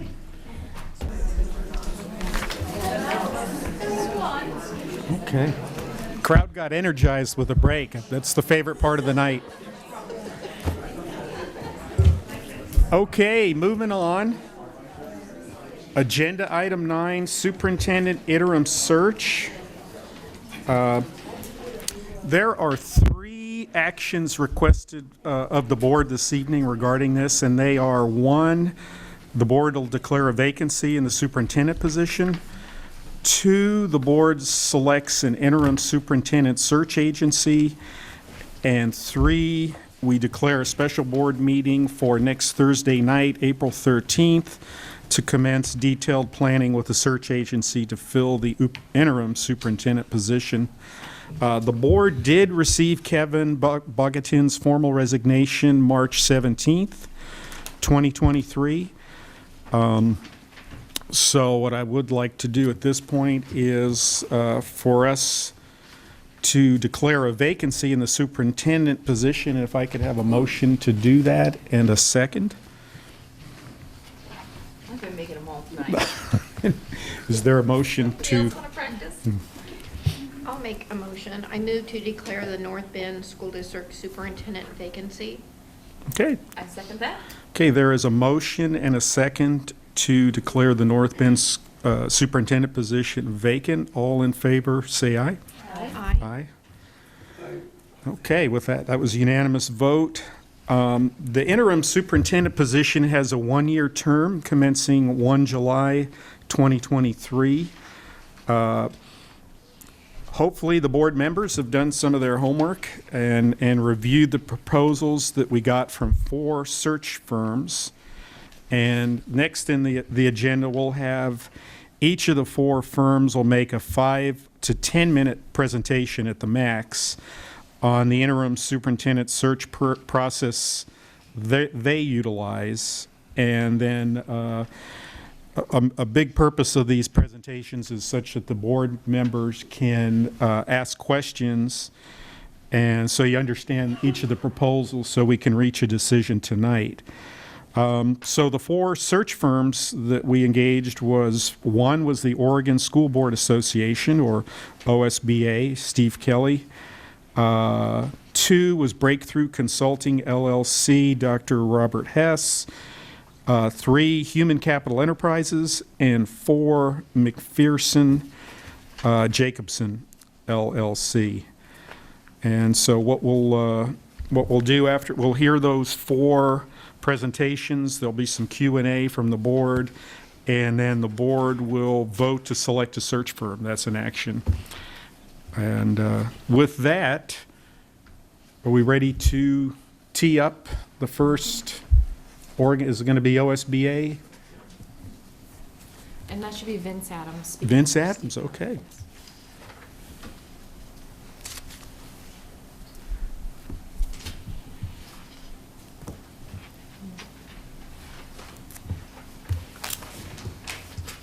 Hello. Good evening, can you hear me okay? Yes. Yes. We can, Vince. Welcome. Thank you for joining us. Oh goodness, I can barely hear you. Hold on, let me do some adjustments here.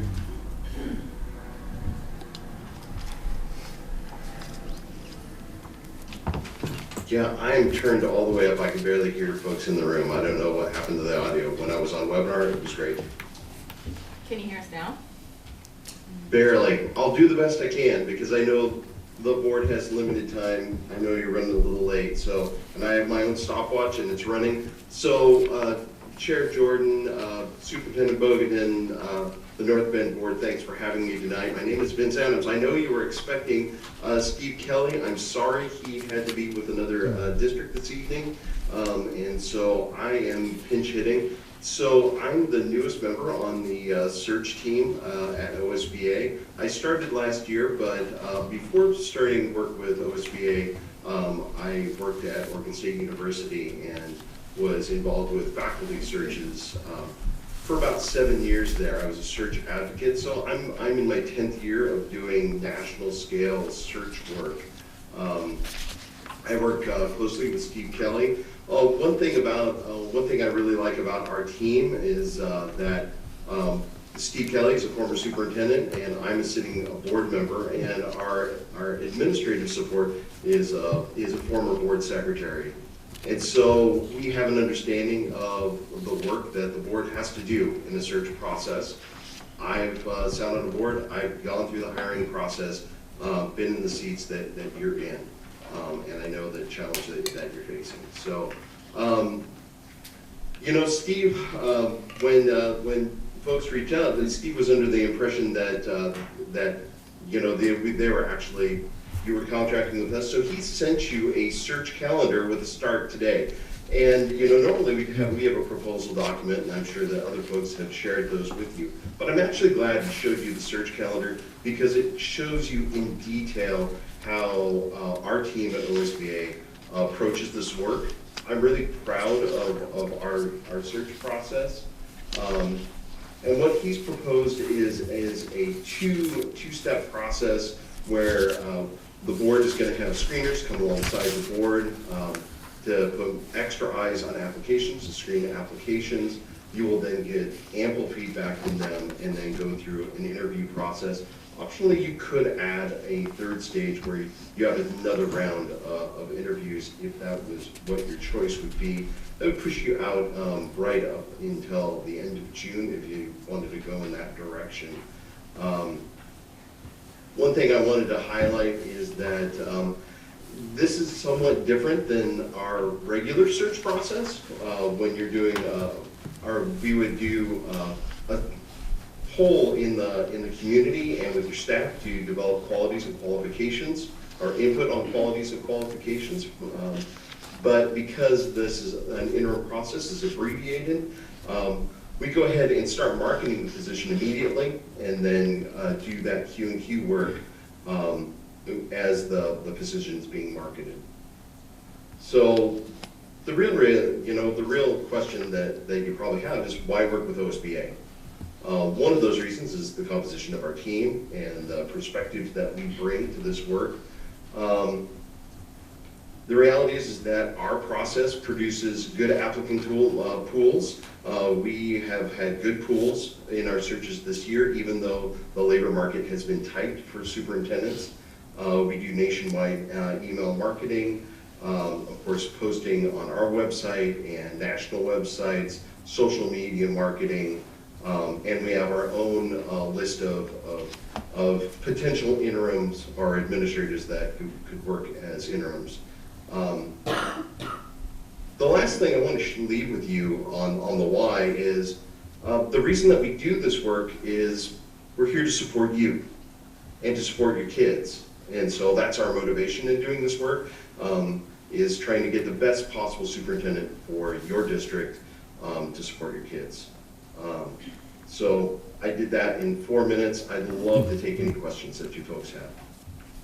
And I'll listen really close. Does anybody have any questions? I have like 5 that I'm going to ask everybody. Okay. So, as far as candidates are concerned, are they able to send applications directly to the firm, or do the applications come from a pool of candidates and some consolidated online collection? Great question. So we have an online platform. We directly receive those applications, those application materials. If someone isn't getting their materials completed, we go ahead and coach them in getting that done, because we want to screen in as many applicants as we can, so we can put them in front of you. And so yes, we receive all those applications, and then we release those to the board and screening committee initially to go ahead and screen those applications. It's all done online. If your firm is chosen to help us find a candidate, would you also allow the district to conduct our own application process as well, or would you recommend that we direct the applicants to apply and submit with their resume with you?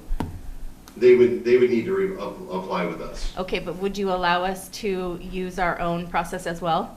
Or do you want us to be? Where you would be receiving applications? Yes, and we would consider them alongside you, or would you allow us to do So I think what you're getting at is that if the board identifies a candidate that they're happy with, would we suspend the process?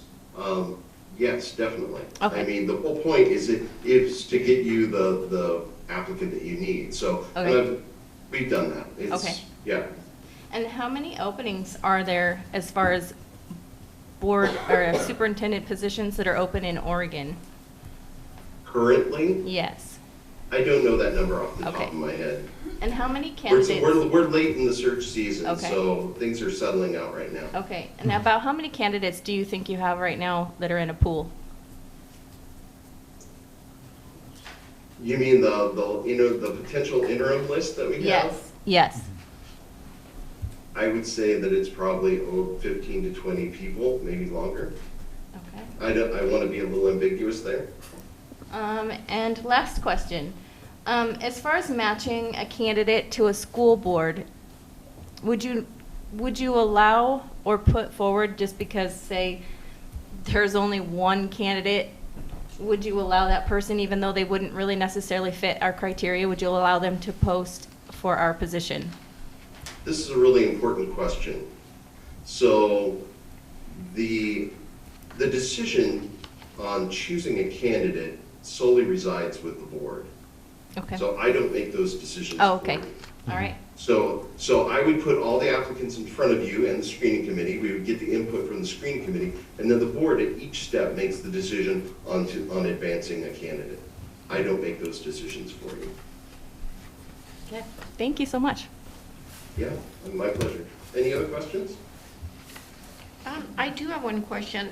If your firm is chosen, is there like a 1 year coaching time? Or are your services complete, are they ended once the superintendent is chosen?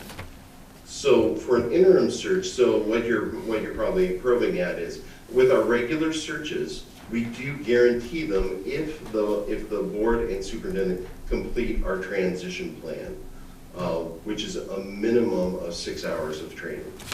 And so we go ahead and set up those communication protocols, making sure expectations are clear, setting up the superintendent evaluation process, and we support you in doing that. If you complete that, then we will guarantee our search, but that's for regular searches. It's not for interim searches, I'm sorry. Okay, thank you. Mhm.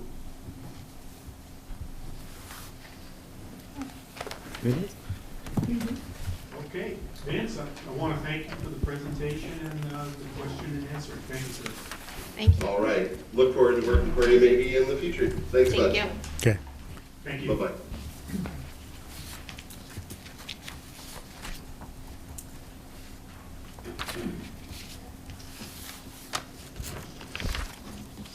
Next will be Breakthrough Consulting, and it will be Rob Hess, if he's there.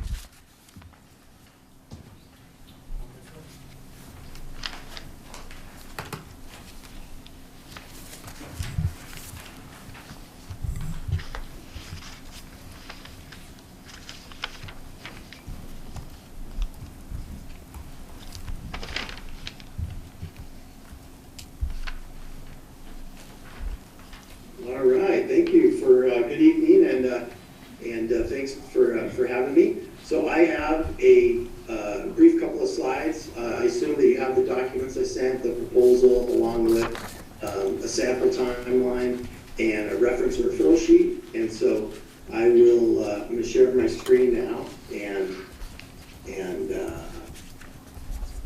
begin with a brief presentation so that.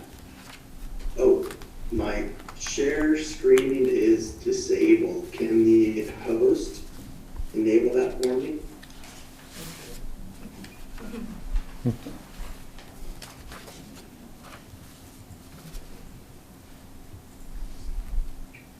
All right, thank you.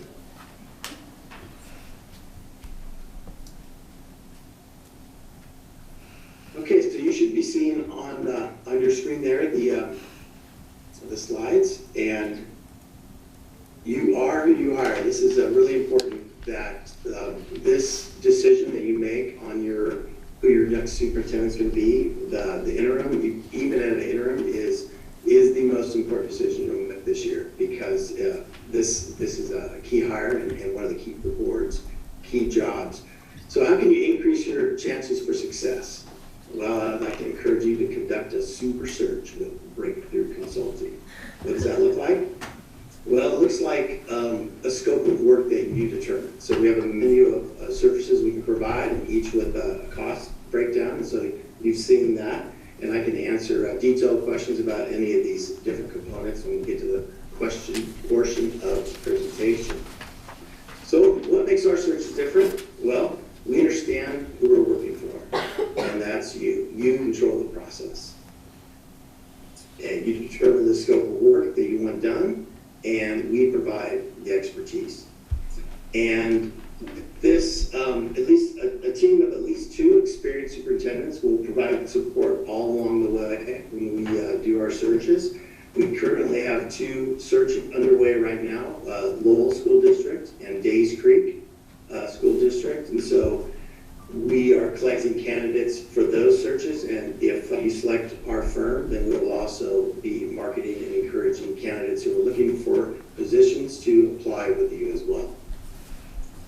Our searches are guaranteed. That also is a feature we provide, and that guarantee comes in the form of a year's worth of coaching, and that through this process, our team's going to get to know your board really well and your board chair. And so next year, as this person's hired, you'll feel like you are able to talk with us about things that you might want to provide coaching and feedback to that superintendent on, and we will help make sure that that person is successful. So this guarantee works that if their contract is not renewed, their first one, then we'll do the next one at no cost. So that's our process that we use, and we believe in the importance of job-embedded long-range coaching, and that is included in the cost there, as you can see in the breakdown. Our process will provide you great candidates, and one of the things I like to remind boards is you only need one great candidate. So the pools right now are not real deep. We're getting 10 to 15 candidates for searches, but if we get 5 or 6 high-quality folks in front of you, and you're able to select the one that's going to be a fit and match for your district, then our job has been successful. We're going to try to match the candidates to your community, to your board, and we do that with, we'll develop a timeline for you based on what you're looking at. This is a sample timeline. If we're selected, then when next Thursday, when it comes time to meet and plan, we'll plan out exactly what's going to happen at what point and what activities you're going to do. In addition, we recommend that we even for interim searches, that we do a poll, survey in your community, and this is a research-based survey based on research of what makes a superintendent successful in the community. And as you can see by this example, this is in this particular search, they were looking for someone that had a strong vision, mission, and values, and the lowest score was bringing new ideas and ways of doing things. Some districts really want new things. This particular one had a real successful superintendent who was leaving, and they wanted to kind of continue on that track they were on. So this is just an example, but this is the detail that you'll get, and then we'll be able to break that survey down for you by job position, etc. In addition, we'll help you host a community forum and get a lot of people out in your community, meeting your final candidates. This is an example, small district that had a room full of over 50 people there, interacting with the finalists and helping you, the board, make that decision based on their input. So if we're selected, we'll also design a custom flyer for you. This is the one we just did for the Lowell School District, and as you can see, this has hot links to take community members and parents and interested folks to the survey, to the timeline. We will build a custom QR code that you can use to help people get to that survey, and we'll use this to promote your position with candidates. We also do recruitment in all the usual places, plus we do recruitment on Indeed, which we found to be extremely successful in attracting candidates from outside of Oregon to come take a look at us. You've got one job to do, and that's hire a really good leader, a great leader. When this whole thing is over, you don't want people thinking that, gosh, that one job that those people are supposed to do, they kind of messed it up, right? The railroad didn't connect right, or they put the door handle over the key lock, that was bad, or they stacked a bunch of boxes that said do not stack, or my personal favorite, nothing, that says it all. Our job is to help you be successful, so that when this is over, your community says, yeah, they did a great job for us. You can talk to people we've done work with before, and they'll speak very highly of our work. And all of our referrals that we get are from people that have been satisfied with our searches. I've also included in the packet a referral and reference list. I've got more I can provide, and that's all I have prepared. So I'm open for your questions. Take it away, Julie. Yep. Steve, do you have any questions, Steve? Okay, so I have 5 questions. For the candidates that you have, are you pulling from the same pool as everyone else, or do you have a certain pool specific to you? Where does this pool exist of candidates? Well, I've been a former superintendent, and I've worked, all over the state. I have a consulting company that I founded in 2018, and I do a lot more than searches. I do keynote presentations. I do training for districts. I've taught at multiple colleges and universities here in Oregon, trained administrators. So I've got a really, really broad network of people. And so once I understand what you're looking for in a leader, I'll reach out personally to people that I know and say, hey, take a look at this job. Okay. The application that we designed is a custom online application. I'll create a link, and you can put that link on your website so people that are interested can click it and fill out that application. And that application is designed to make it not complicated for people to apply, so that in a search like this, when you're going to have a compressed timeline of gathering applicants, maybe 4 to 5 weeks, we want to not make it hard for people to indicate interest in this. People that will apply for this job are busy. They've got busy jobs, and the successful people are not necessarily looking for work. So we do a lot of personal outreach to get people to want to come work for you. So. Okay. That's how we'll build our pool, and like I say, you will get people from outside of Oregon applying because of how I set up my Indeed recruitment. Okay. And if this firm is chosen to help us find a candidate, would you also allow the district to conduct our own application process as well? Or do you recommend that we direct the applicant to you to submit their resume, or can we use both our process and you as well? Or do you just want us to only use you? Well, you will see everyone that applies, and anyone that's interested that you find out about. All you have to do is point them to the link and have them fill it out. We want one application portal because when the applications come in, we screen them, we make phone calls, we find out about the person. We'll write up a report on each person that's applied, so you'll get to know. As far as the screening process, you'll have an idea of who you're looking at and what they might be like. We'll ask that you direct the interested applications into our portal, and then we'll present what's in there to you and your screening committee. I've worked with some boards that they did all the screening themselves. I've worked with other boards that had other people help them with that. It's your decision. It's your heart. It's your one job. So. Those decisions we'll make on those details at that planning meeting next week if we're selected. Okay, well then you answered the last 3 questions and I don't have to ask them. Thank you. Any? Okay, yeah. Okay, thank you, Rob. I note on your letterhead, you're located in Corvallis, is that correct? Yes, I am. I do live in Corvallis. I've been a superintendent in Lebanon. I've worked, like I said, in had contracts all over the state. Okay, I think you've answered our questions. Thank you very much for the time this evening, Rob. Thank you. Thank you so much. All right, thank you, and I wish you all luck finding the perfect fit for your district. Thank you. Thank you, sir.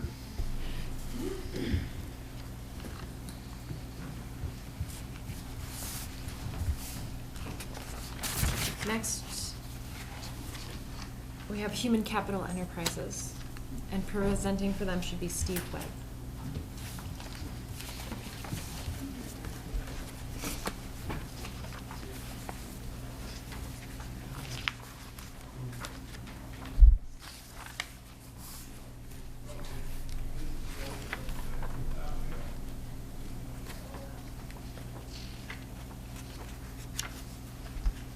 Well, good evening, Chair Jordan and members of the North Bend Board. On behalf of Hank Harris, President of Human Capital Enterprises, we'd like to thank you for the invitation to make a brief presentation regarding our superintendent search proposal. I'm going to share my screen. I've got a short slide deck here, and we should have plenty of time to answer questions at the end.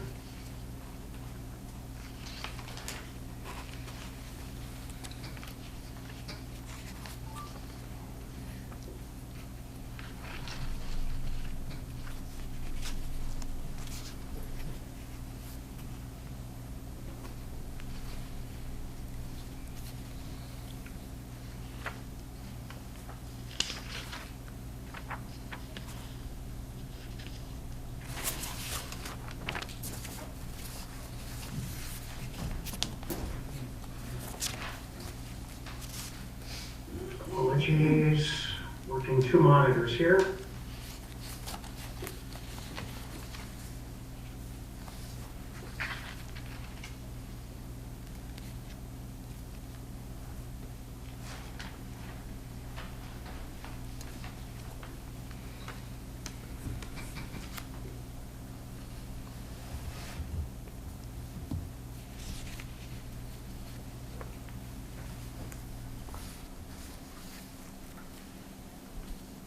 Human Capital Enterprises will assign 2 principal consultants to this interim superintendent search.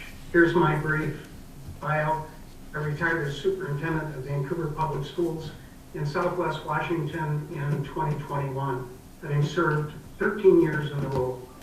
I'm an experienced executive search associate with Human Capital Enterprises, recently completing the Bellevue, Washington search, and currently working the Willamette ESD search. Hank is the president of the firm and unfortunately is traveling home to the East Coast to celebrate the holiday weekend with his parents.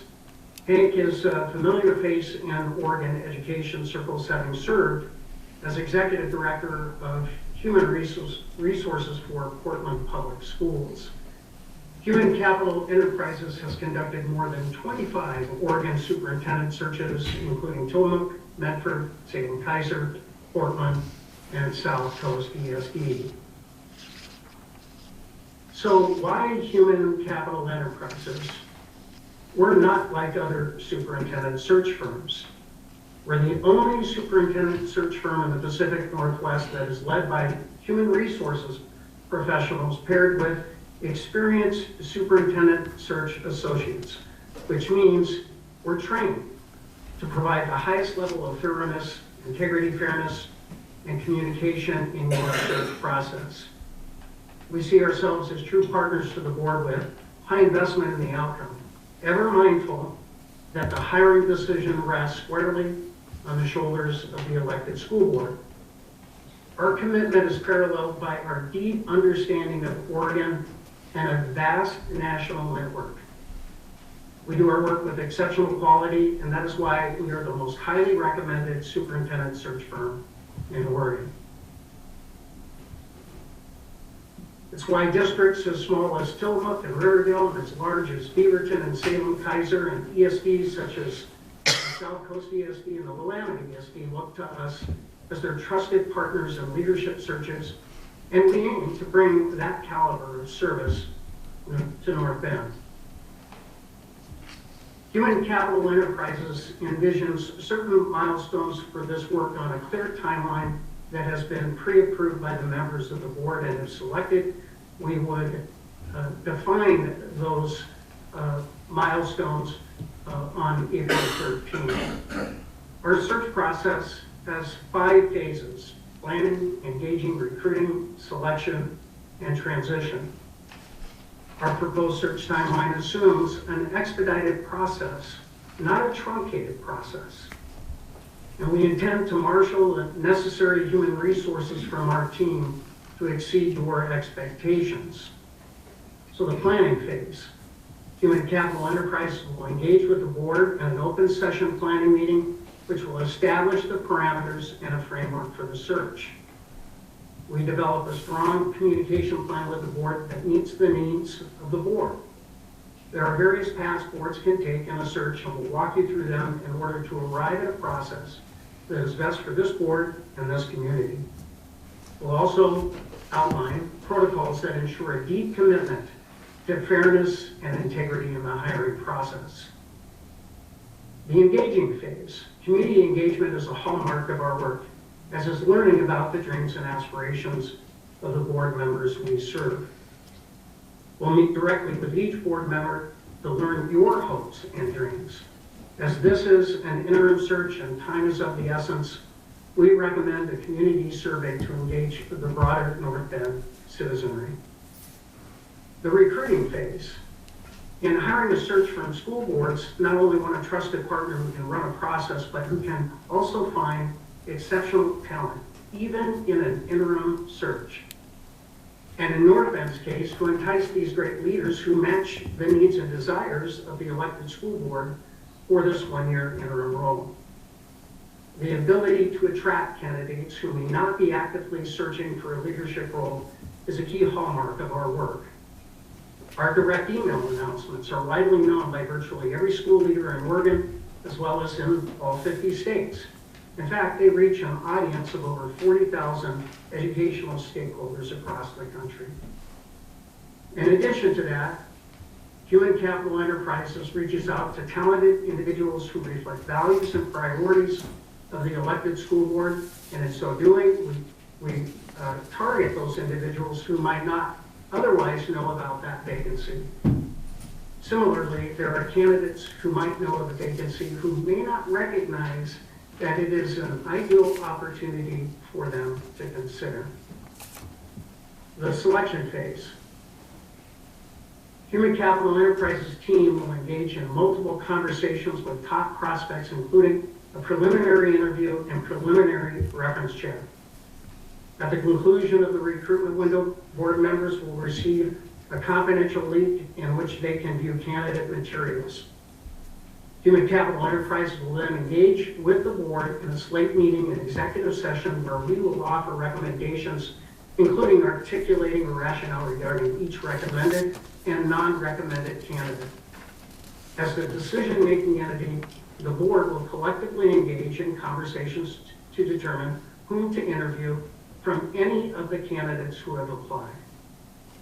In an interim search, we recommend a 3-interview or 4-interview process. First, preliminary interview with the consultants.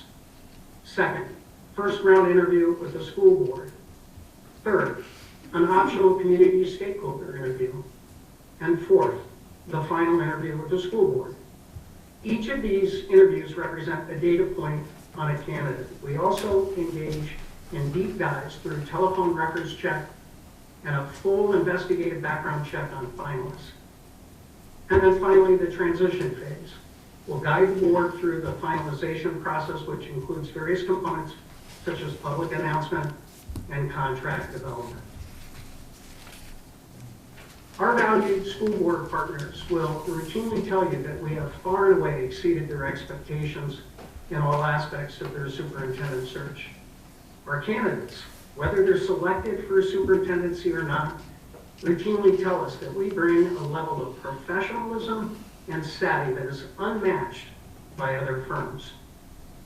We're a small, humble, and nimble firm, and yet we are a significant player in Pacific Northwest superintendent searches. We care deeply about this work because we care deeply about Oregon public schools, elected school board members and leaders, and the future of public education. We commit to delivering an unparalleled interim superintendent search experience for you and the North Bend community. I want to thank you again for this opportunity, and Chair Jordan, I'll turn this back to you. Okay, thank you, Steve. Questions from the board? Anybody else have any questions? Go ahead. You're doing great. Go, Julie. Okay, so I heard you say something about questioning the community. Who gets to select? It seemed like the board is the one that selects who is interviewed or questioned. Is that for the superintendent for an open? Oh my gosh, I'm totally lost. Is that for the open position or is that for the interim position where we question? the community. We advise in this particular search, in light of the timing in which it will launch and your desired date in which that person will be named and transitioned by July 1, that we administer a community survey that will ask community members, including employees, what their hopes and aspirations, what are their dreams for the future. All of that information is then used by the board and by us to form what we call an ideal profile. That becomes, in essence, the qualifications and experiences document that we work in actively recruiting for the role. And I only see like 3 cost breakdowns that you have on here. I don't see anything else. So I'm just wondering how did, I don't see a cost breakdown, so I'm just wondering how you do that. That would be on page 9. I have it on, I think it's page 10, or is it? Page 10 has the optional expenses, which could include doing a community stakeholder interview panel. I referenced that in my remarks. Right. And that cost for That's that additional cost? third is $2,100. That was additional costs? That is an additional cost on top of the base fare. Do you see where it says where the first cost is? That's right, 14,800, 14,000. Oh, gotcha. Correct. Sorry, I missed that. My apologies. Okay, so is your candidate pool, is that proprietary to you, or is there a nationwide candidate pool that everyone draws from? Well, that is the Secret? million-dollar question, isn't it? Once we have identified an ideal profile, we actively engage in this particular interim search. I think there are 3 sort of pools of likely candidates. The first would be recently retired superintendents, not only in the Pacific Northwest, but across the country. Second, current superintendents, sitting superintendents in the Pacific Northwest or across the country who are looking to relocate to the beautiful state of Oregon, the Oregon coast, and the wonderful Pacific Northwest. The third would be assistant superintendents or senior executives who are looking for their first superintendency.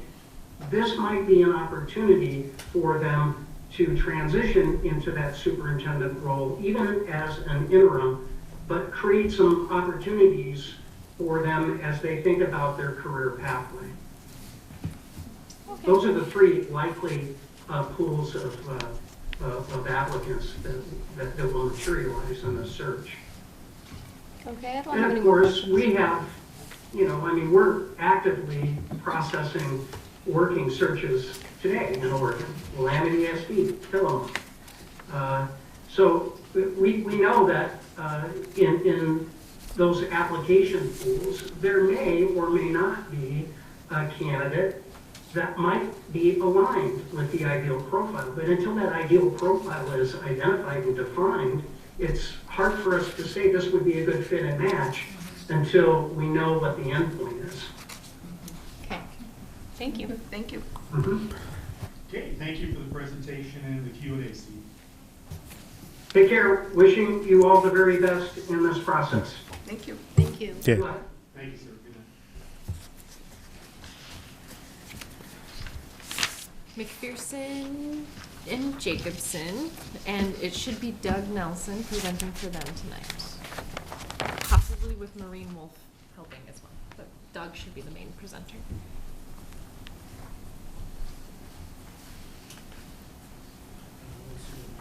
Marine Wolf is up there too, But Doug's good. right under Marty.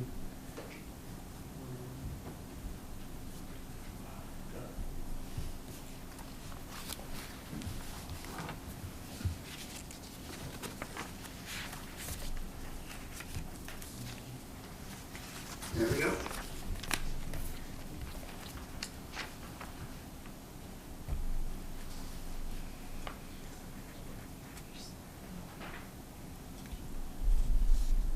There's Maureen. Thank you very much for this opportunity to present the McPherson and Jacobson Way. I'm going to share my screen and start with a slideshow. We very much appreciate this opportunity to talk with you and talk a little bit about how we would approach working with you in the selection of interim and a full-time superintendent. We know that this board has never gone through a superintendent search. Our firm did the last search 5 years ago, and none of you were on the board at the time, so this is a new experience for all of you. And we believe our way, our approach is very helpful because it is so detailed and very thorough. Let me explain who we are. I'm Doug Nelson. Just a quick background, and then Maureen will give her background as well. I've been involved with public education for over 50 years, teacher, principal, was a superintendent of a 2,000 plus district in Washington, and then I retired from the superintendency in Ben LaPine about 15 years ago. Since then, I've worked at the University of Oregon in its principal preparation program. I'm in my third term as a school board member. First 2 terms was on the High Desert ESD board, and I'm currently on the Columbia Gorge ESD board. So, and I was also at one point the president of the Oregon School Boards Association. Been working with McPherson and Jacobson since 2019. Maureen? Good evening, everyone. Chair Jordan and members of the board. Yes, Maureen Wolf, and I come to you as a relatively new hire to McPherson Jacobson, started at the end of 2022. I bring the lens of a school board member. I've served 14 years on boards of education, 12 for the Tigard-Tualatin School District, and currently I'm a board member for the Northwest Regional Education Service District.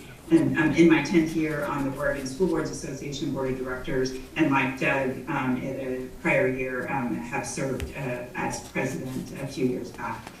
Just happy to be here, and I would be, should McPherson and Jacobson be selected, I will be assisting Doug in this search.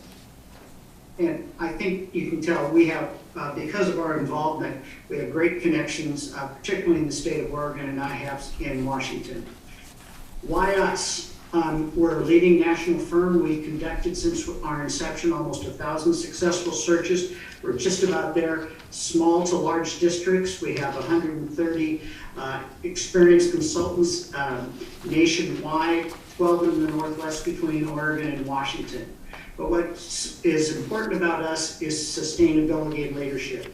The average tenure of a superintendent is 4-ish years, but 85% of the superintendents that we've helped in place in the last 5 years are still on the job. 60% who we've had placed in the last 10 years, and 45% in the last 15. And that's because we work to clearly understand the district, to make sure there's a fit between the candidates and what the district, the values of the district. And because we're mission driven. Maureen? Yeah, just to feedback on what Doug said, I think we all would agree that every child is entitled to a high quality education, and we believe that is driven through the relationship of a strong board and superintendent, and that directly impacts student outcome. So our job is to ensure the search that is completed for you in this process delivers the candidate and ultimately the superintendent that will lead your district, that will provide an excellent education for your students.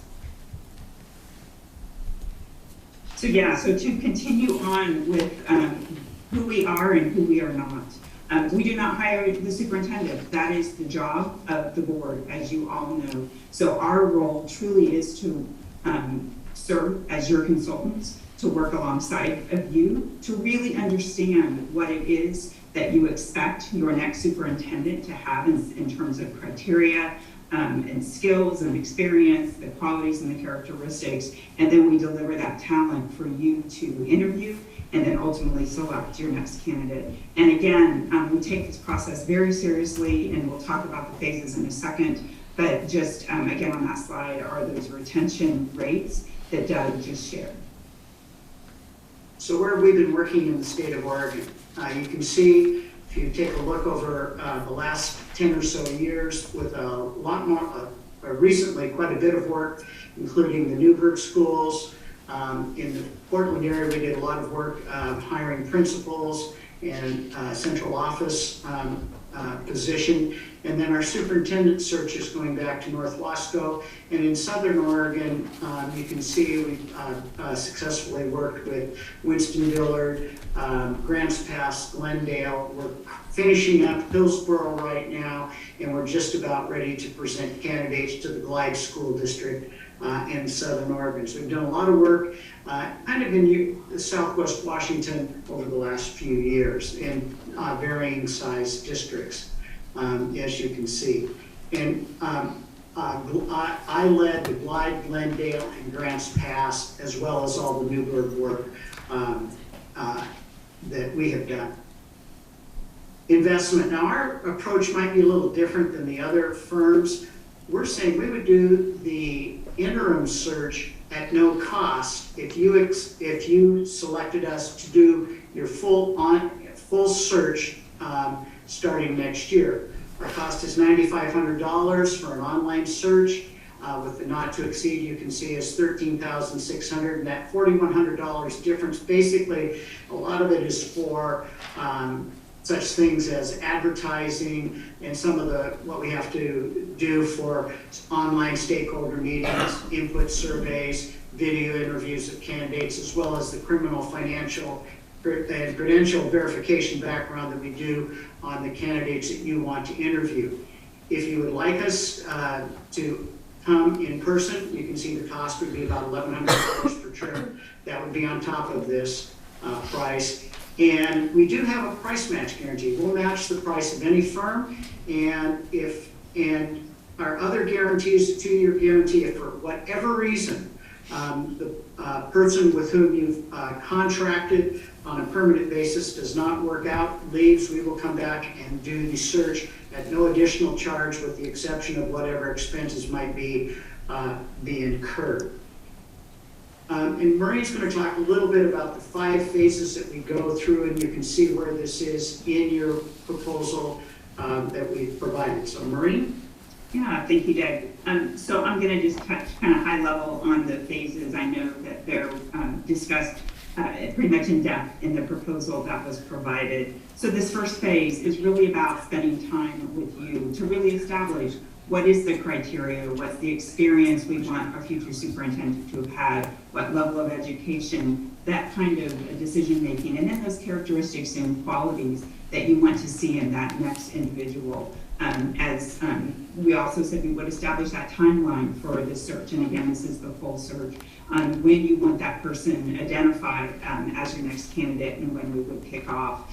What are the advertising venues that you want to use to promote this opportunity locally, statewide, nationally? And then we shift to the second phase, and that really is in parallel a lot of very important work.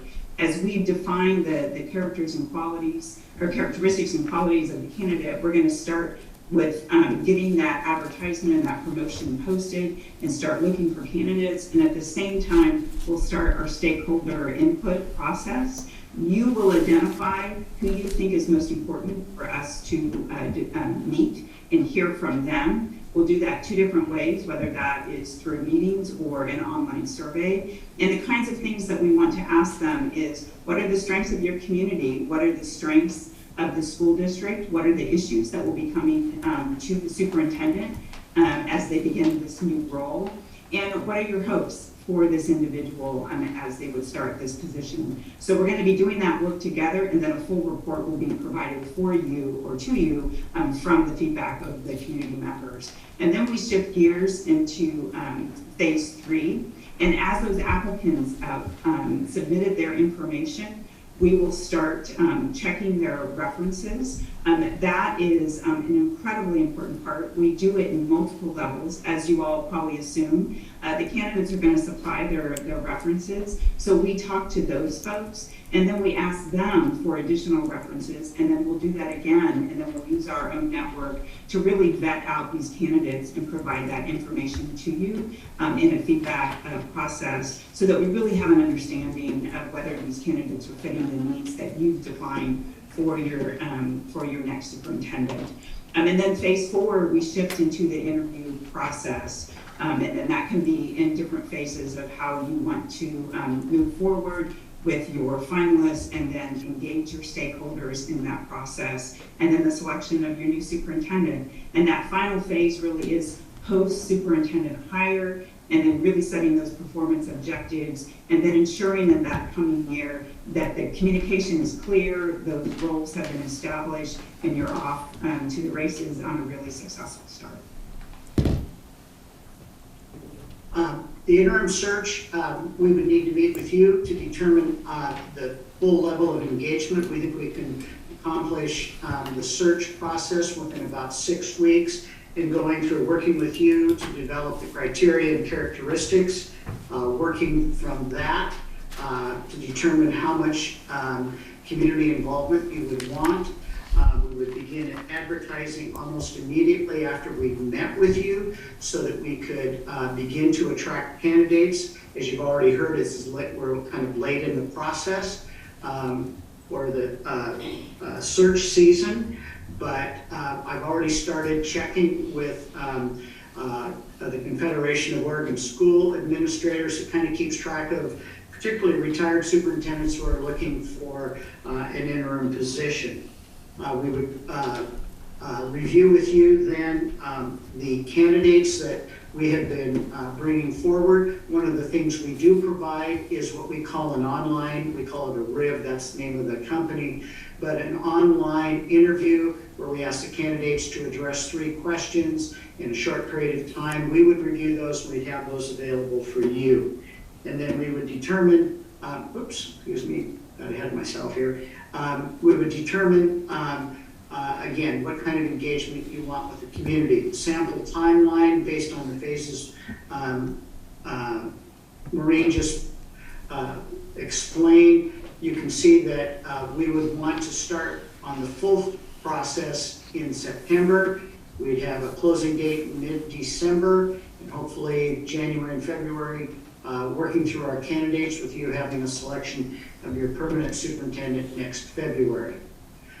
One of the things that also makes our process work very well is we're very clear about who's responsible for what and when it is to happen. And you can look in your proposal on pages 15 to 17 what those responsibilities are.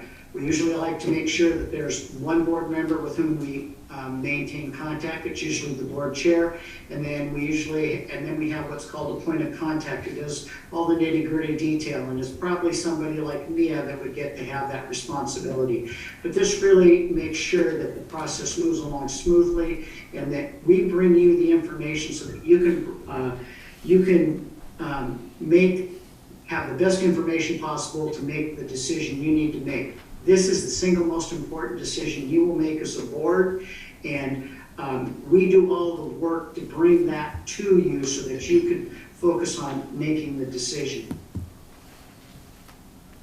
So I'll give my pitch here as to the why for McPherson and Jacobson and what makes us different. I will revisit again those retention rates. And I think it speaks to back to 85% for 5 years, 60% almost for 10, 45 for 15. The average tenure for superintendent, 3 to 4 years. And it's really the process that we really spend the time with you all, to really understand what you're looking for. Ultimately in a superintendent and candidates, we spend a significant amount of time with our stakeholders that you've identified, and then also doing those reference checks, and to do it multiple layers in so that we really understand the individuals that are coming forward that want to serve as your next superintendent. So all those pieces, and I think as Doug has talked about, the guarantee and the price match are very, very important to our package, and we are committed to really delivering outstanding candidates for you so that you really are set up for success. As Maureen said, it's our belief system and our mission which drives us to make sure that we bring quality candidates so that you will have quality leadership for quality education for your students. We're prepared to answer questions, and I'll stop sharing. Go, Jill. Okay. Okay, so are candidates able to send applications directly to the firm, or do the applicants come from some pool of candidates in a type of consolidated collection online? Where do you get your pool of candidates? We do not have, and I'll use the term stable of people with, that are tied to the firm. We will advertise broadly. Our website is visited by, it has 250,000 hits per month. So we have a broad reach nationally to many people who are looking for positions. And we have people who've registered with us, but that is their only tie. And they will see, if they're looking for a position, they can visit our website. Once we've established our advertising, we will also, for people who have registered with us that are looking for a certain firm, we will send them an email to let them know that the position is available. And then we have networks of people we just know. And like I said, I've already talked with COSA to start to identify people that they know are looking for interim positions. Okay. But it's broad, and it's from a broad pool. So that basically they have to know that you're a firm that searches for superintendents to apply to you? And we will advertise, we will advertise in all the usual places where people who are looking for a superintendency will be looking. Okay. OSBA, COSA, we gotcha. recommend Washington, plus if you want to do national advertising, if that's also something we do. But people who are looking for superintendent positions know we are a firm that is searching. All right. And that's what we have 250,000 hits on our website looking for people who are looking for jobs. That says a lot of people know about us and know they can look for us to find a position. Okay, and if this firm is chosen to help us find a candidate, would you also allow the district to conduct our own application process as well, or would you recommend that we direct the applicant to you to submit their resume to? Or would you allow us to work both ways? That's okay. Would you allow us to do both? For the sake of the candidates, and so there's not confusion and no one gets lost in the shuffle, it's much better, and we would recommend and we would prefer that all candidates come through our application process, which is an online application process. And that way everything is kept in one place and nothing gets lost in the transition. And I don't know if I heard this correctly, but if you say you do hire the interim, or if you do the interim for free, what happens if we actually hire the interim? Is that when you base your charge? You know, that's a really good question. We probably have to talk about that. All right, thank you. And that's a question you would have to ask and answer yourselves at the beginning. If you're looking for an interim, do you want an interim that's only an interim, or do you want an interim that could become your permanent superintendent? And you'd have to decide that early on. And that would then determine how we would structure our pricing. Okay, that's good. How many openings for superintendents do you think that there are available in Oregon? And how many candidates do you think there are to choose from? Well, right now, I believe there's less than 10 openings. I don't have that specific right now. Like I say, we're just finishing Hillsborough, and which Maureen and I worked on that, and we're just, another search consultant and I are just finishing Glide up right now. And there's not many others of which I am aware. There's a few other, I think it was mentioned at Days Creek, is open right now, and I think Lowell is just finishing up, and that's about it. There's a few others that are in, either have closed and people have been appointed, but there's not many more that are open, new that are opening now, of which I'm aware. But, you know, those openings come and go. You just never know when something will pop. So when matching a candidate to a school board, for a school district, say there's 15 candidates, would you select all 15 of them, or what criteria? Is it the criteria that we set for you, or the criteria through just gathering information? How do you select which ones to put forward? How do you know that they're the best candidates?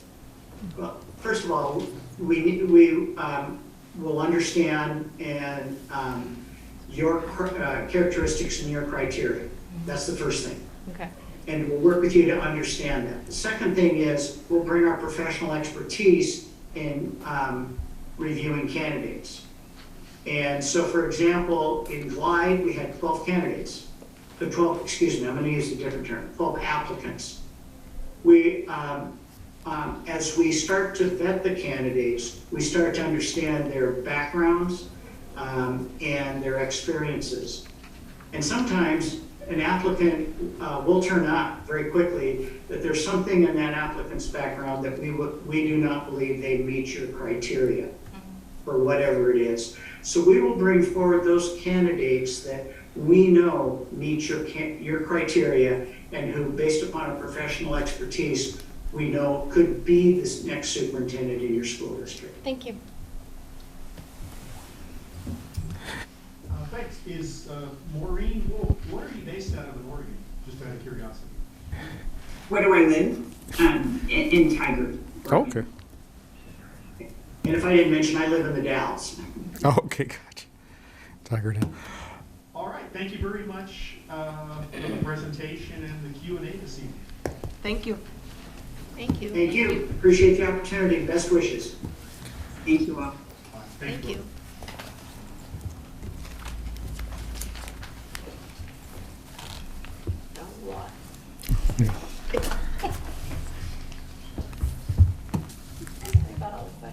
No. No, I'd like to thank all four firms for their written proposal and their presentations this evening in Q&A. You know, in my opinion, we've gotten four great proposals from which to choose from. It's probably just a matter of which one the board thinks might be the best fit. So with that, I'm opening the board up to discussion of any of the proposals or observations.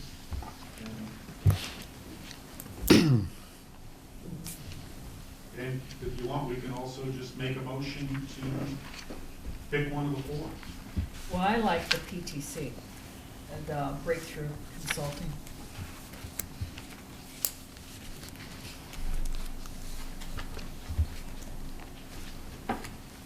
Yeah, he answered most of my questions, so I didn't even have to ask him. I know, I noticed that. Yeah. I like that. Any other observations or comments regarding the firms? Another observation for BTC is that they are on the lower end of the cost, but then again, McPherson and Jacobson have a guarantee, match guarantee. I don't know if they would match that low. That was. Yeah, that doesn't make Now sense. that I'm looking at it, it's about That's too much of a difference. $5,000 difference. So just a high-level summary of the costs. Looked like OSBA was $5,000, BTC was $7,200, and that included $2,000 worth of essentially optional transition coaching.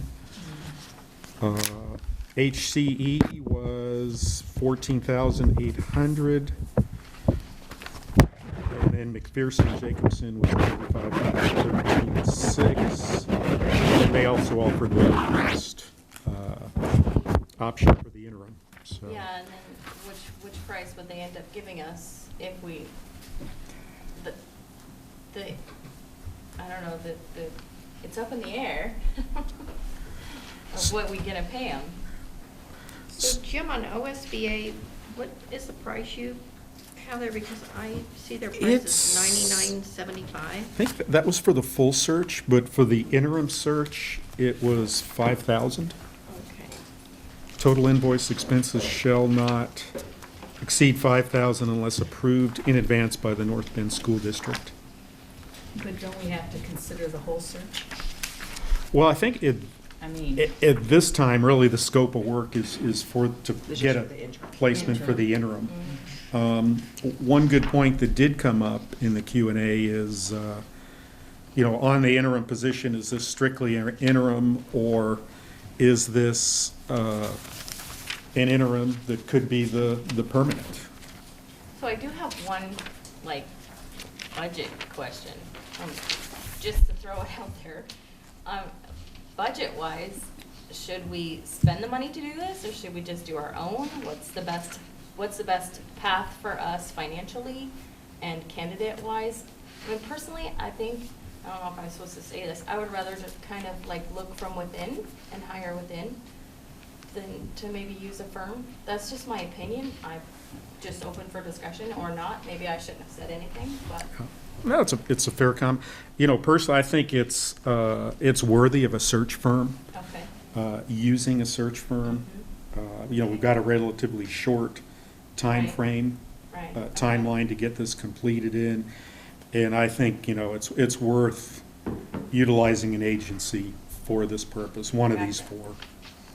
And I think we'll get a broader pool of candidates. And it's probably not something that HR within North Bend School District is really their core mission, Okay.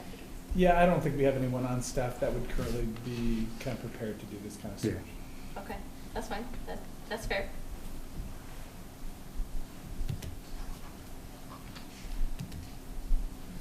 Anybody want to make a motion to anybody to put forward? I mean, well, I'll put a we can all just vote, motion. say yes or no. Motion to put forth on the PTC. I liked the interview, the answers, prices in line.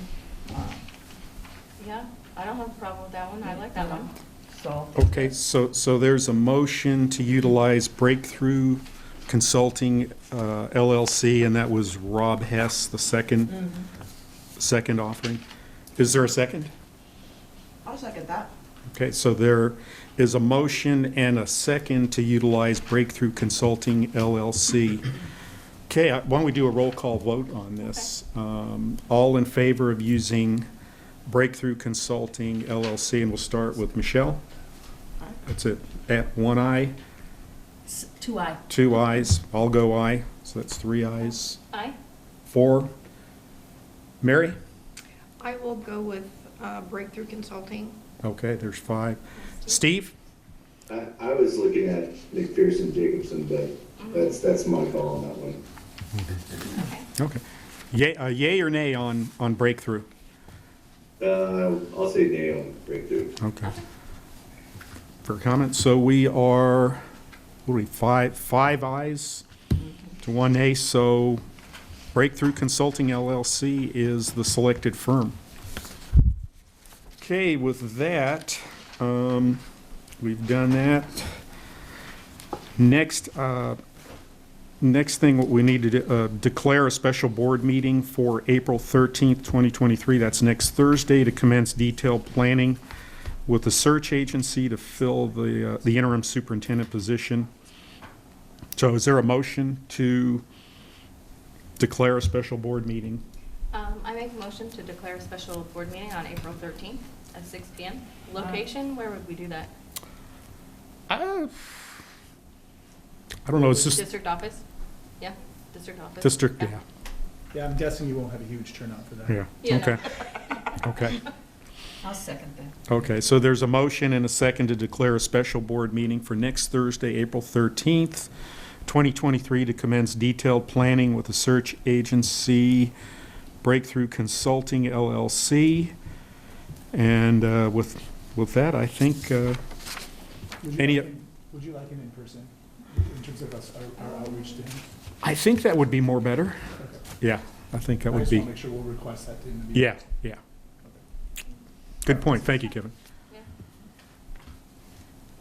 Yeah, okay. With Yeah, that- 6 o'clock. It would be from 6 to 8, yeah. Did they vote, did you vote on that? I got a second from Carol.